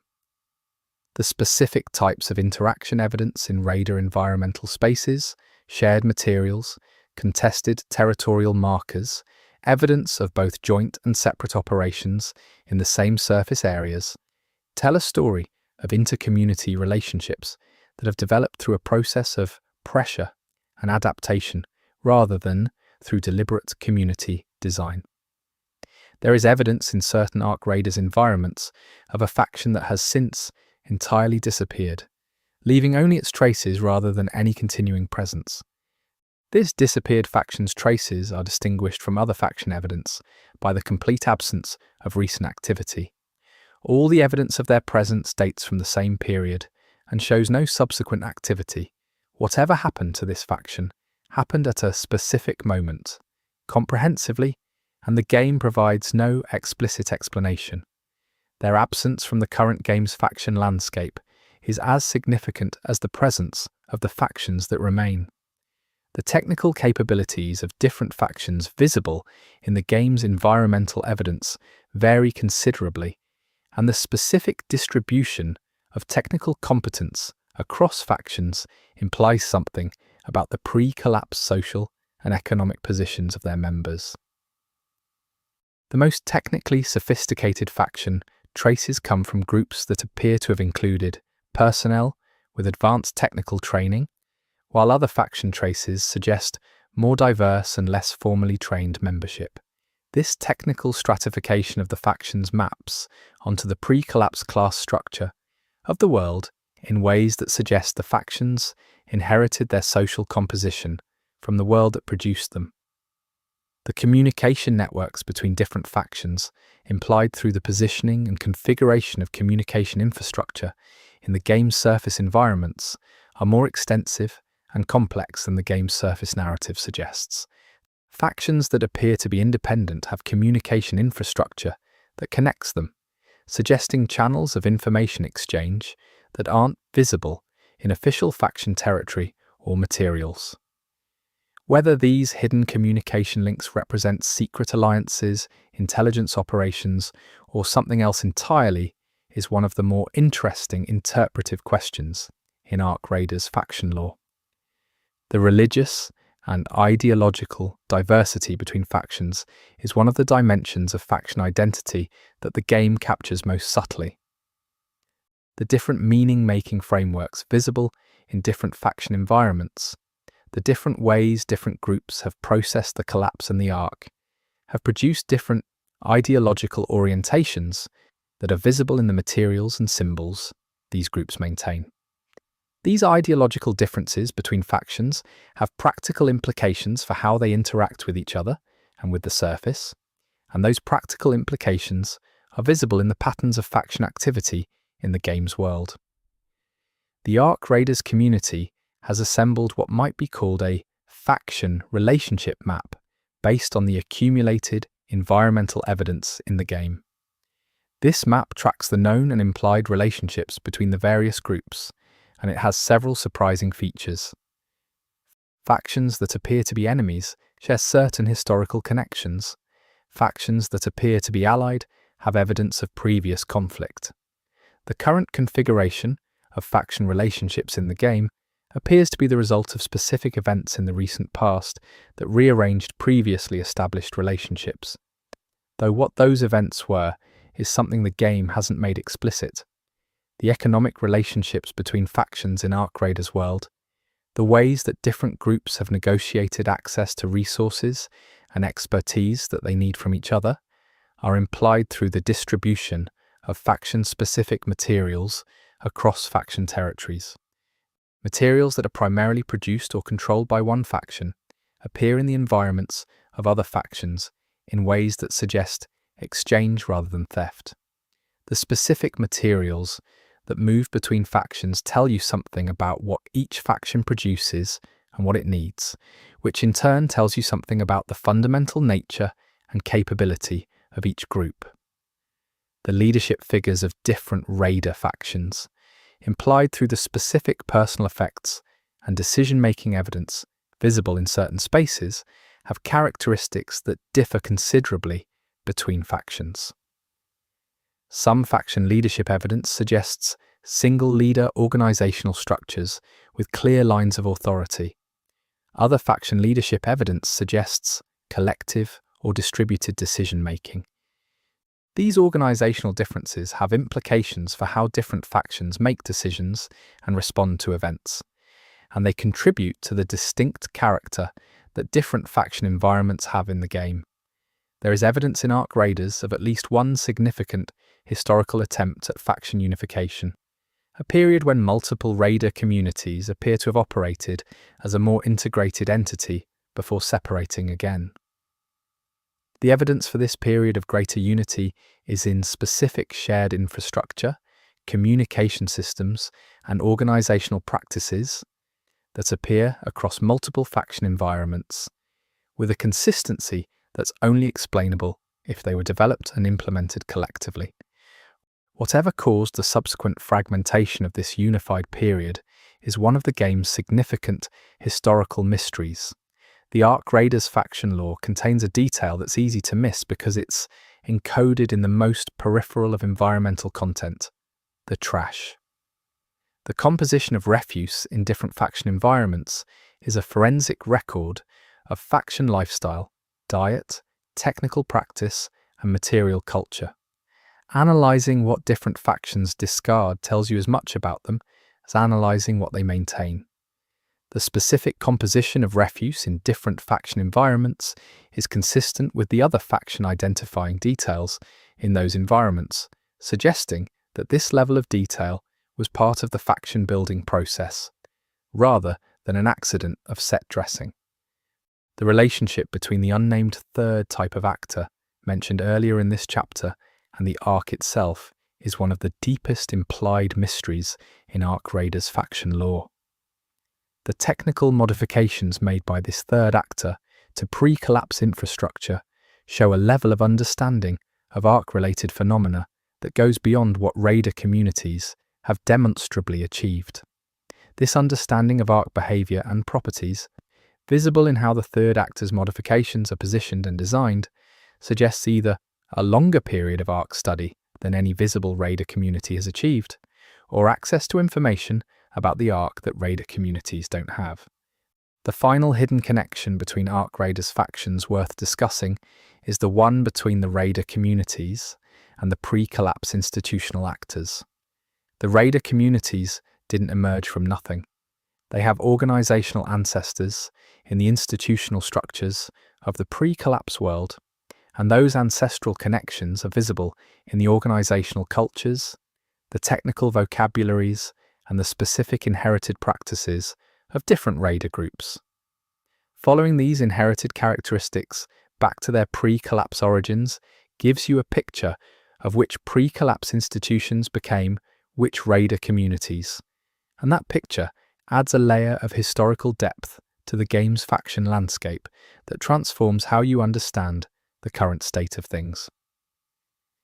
The arc of Ark Raiders' faction history, from a complex pre-collapse multi-actor landscape through the disruptive event of the Ark's arrival to the current post-collapse faction configuration, is one of the game's most ambitious narrative undertakings.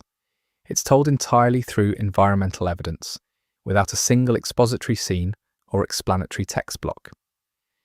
Players who have assembled this history from its environmental fragments have produced a narrative that's more complex, more historically grounded, and more emotionally resonant than most explicitly told stories in contemporary games. And it's all in there, in the walls and the floors and the sounds and the hidden rooms, waiting for the players who look to continue from where you left off, no matter what. 2018 orchestrated continuation of expansive script project. Orchestrated continuation of expansive script project. Chapter 8. Texture, art direction, and visual Easter eggs. The visual design of Arc Raiders operates on multiple levels simultaneously, and most players experience only the topmost one.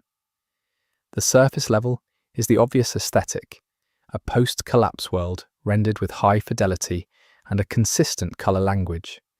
But beneath that surface level are layers of visual decision-making that encode information, history, and meaning in ways that reward close attention and repeated viewing. The texture work in Arc Raiders is built from a methodology that the art team has described in available developer materials as starting from real-world reference and then asking what that reference would look like after specific processes of time and environmental exposure.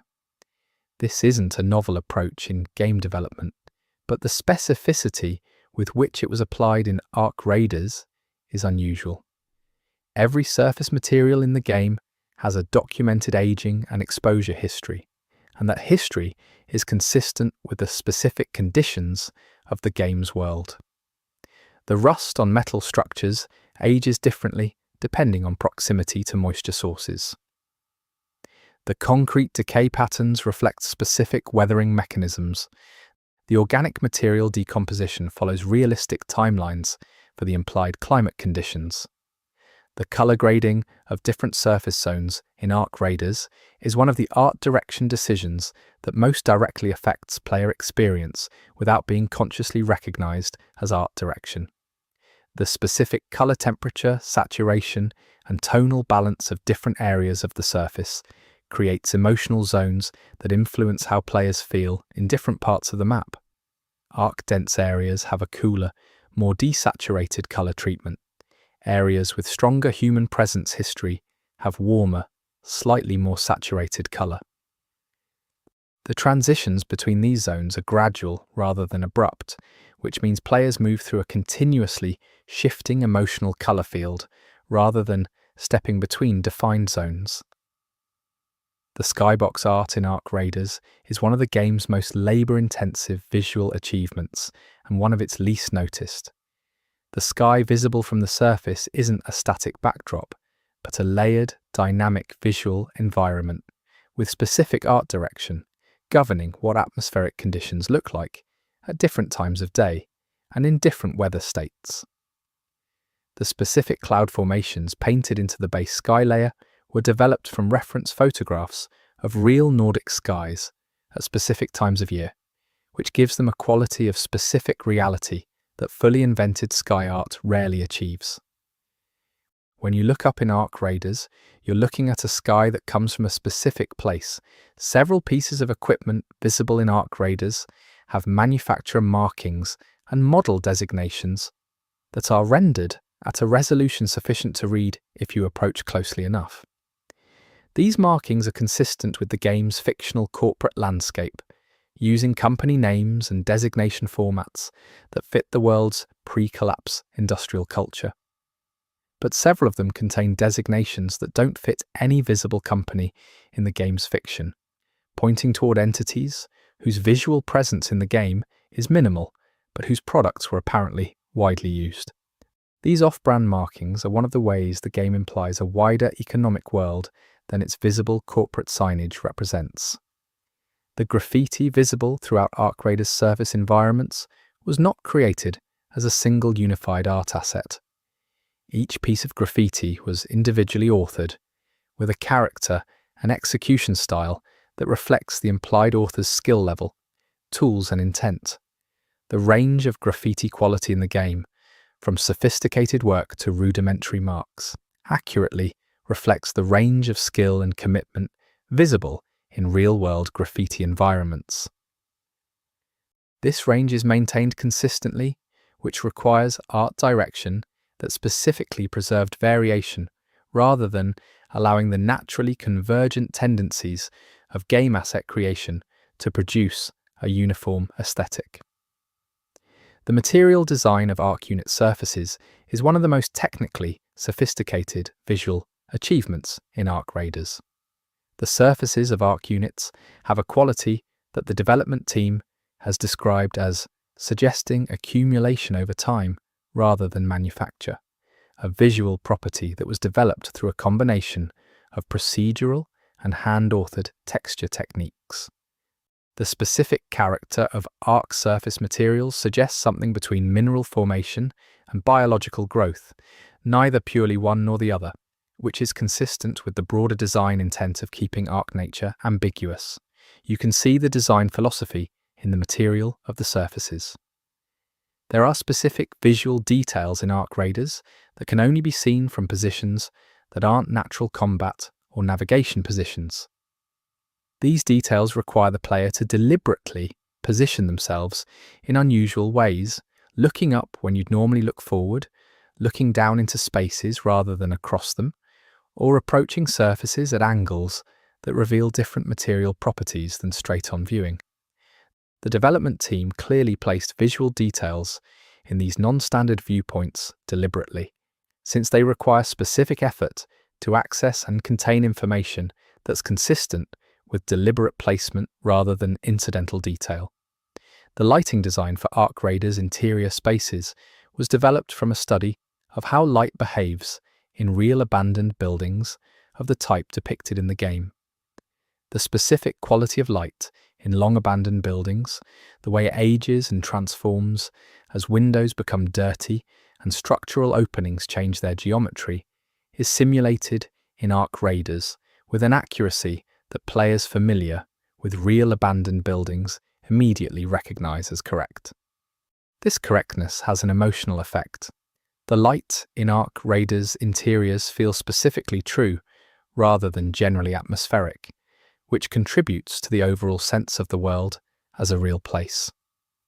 The visual language that distinguishes different generations of pre-collapse construction in Arc Raiders is one of the art direction system's most quietly accomplished elements. Buildings from different periods of the pre-collapse world's construction history have specific visual characteristics, material palettes, structural approaches, and detail languages that distinguish them from each other. These differences are subtle enough that most players process them as general visual variety rather than as a chronological system, but they're consistent enough that once you learn to read them, the architectural landscape of the surface becomes a timeline of construction history. One of the recurring visual motifs in Arc Raiders that operates below the threshold of unconscious recognition is the use of diagonal composition. The game's environments are constructed with an unusual density of diagonal elements, structural lines, surface boundaries, shadow edges that cut across the more expected horizontal and vertical geometry of architectural space. This diagonal density creates a visual tension that operates continuously in the background of the player's visual field, contributing to the sense of instability and incompleteness that characterizes the post-collapse world. It's a compositional technique borrowed from painting and cinematography and applied at the scale of architectural environment design. The damage modeling on structures in Arc Raiders has been discussed in developer materials as one of the systems that received the most iteration during development. The final damage models are the result of many rounds of revision aimed at achieving damage that tells a specific story about what caused it rather than just adding visual interest. The development team built a vocabulary of damage types, each with its own visual character, and applied that vocabulary consistently so that players who learn to read it can identify causation from damage appearance. This forensic legibility of damage is a design achievement that serves both aesthetic and narrative goals. There are visual details in Arc Raiders that appear only in the peripheral vision of the player's camera, rather than in the direct center of the field of view. These peripheral details are placed in positions that are technically visible, but that the player's focused attention would not normally rest on. They include subtle visual phenomena, movement at the edge of the frame, faint visual effects in corners, and at the edges of spaces that contribute to the overall atmospheric effect of the game without being obvious. The specific content of these peripheral details is harder to document than central visual details because they require players to look away from where they're naturally looking. The fashion design visible in Ark Raiders' human characters, both raiders and the implied pre-collapse population, follows a specific aesthetic logic that the art team clearly developed as a coherent system. The clothing isn't generic post-apocalyptic costume, it's the specific clothing that specific types of people in a specific cultural context would wear, after adapting pre-collapse wardrobe to post-collapse conditions. The specific way garments have been modified, repaired, and combined reflects realistic, practical decision-making rather than aesthetic styling, which means the clothing reads as authentic rather than designed.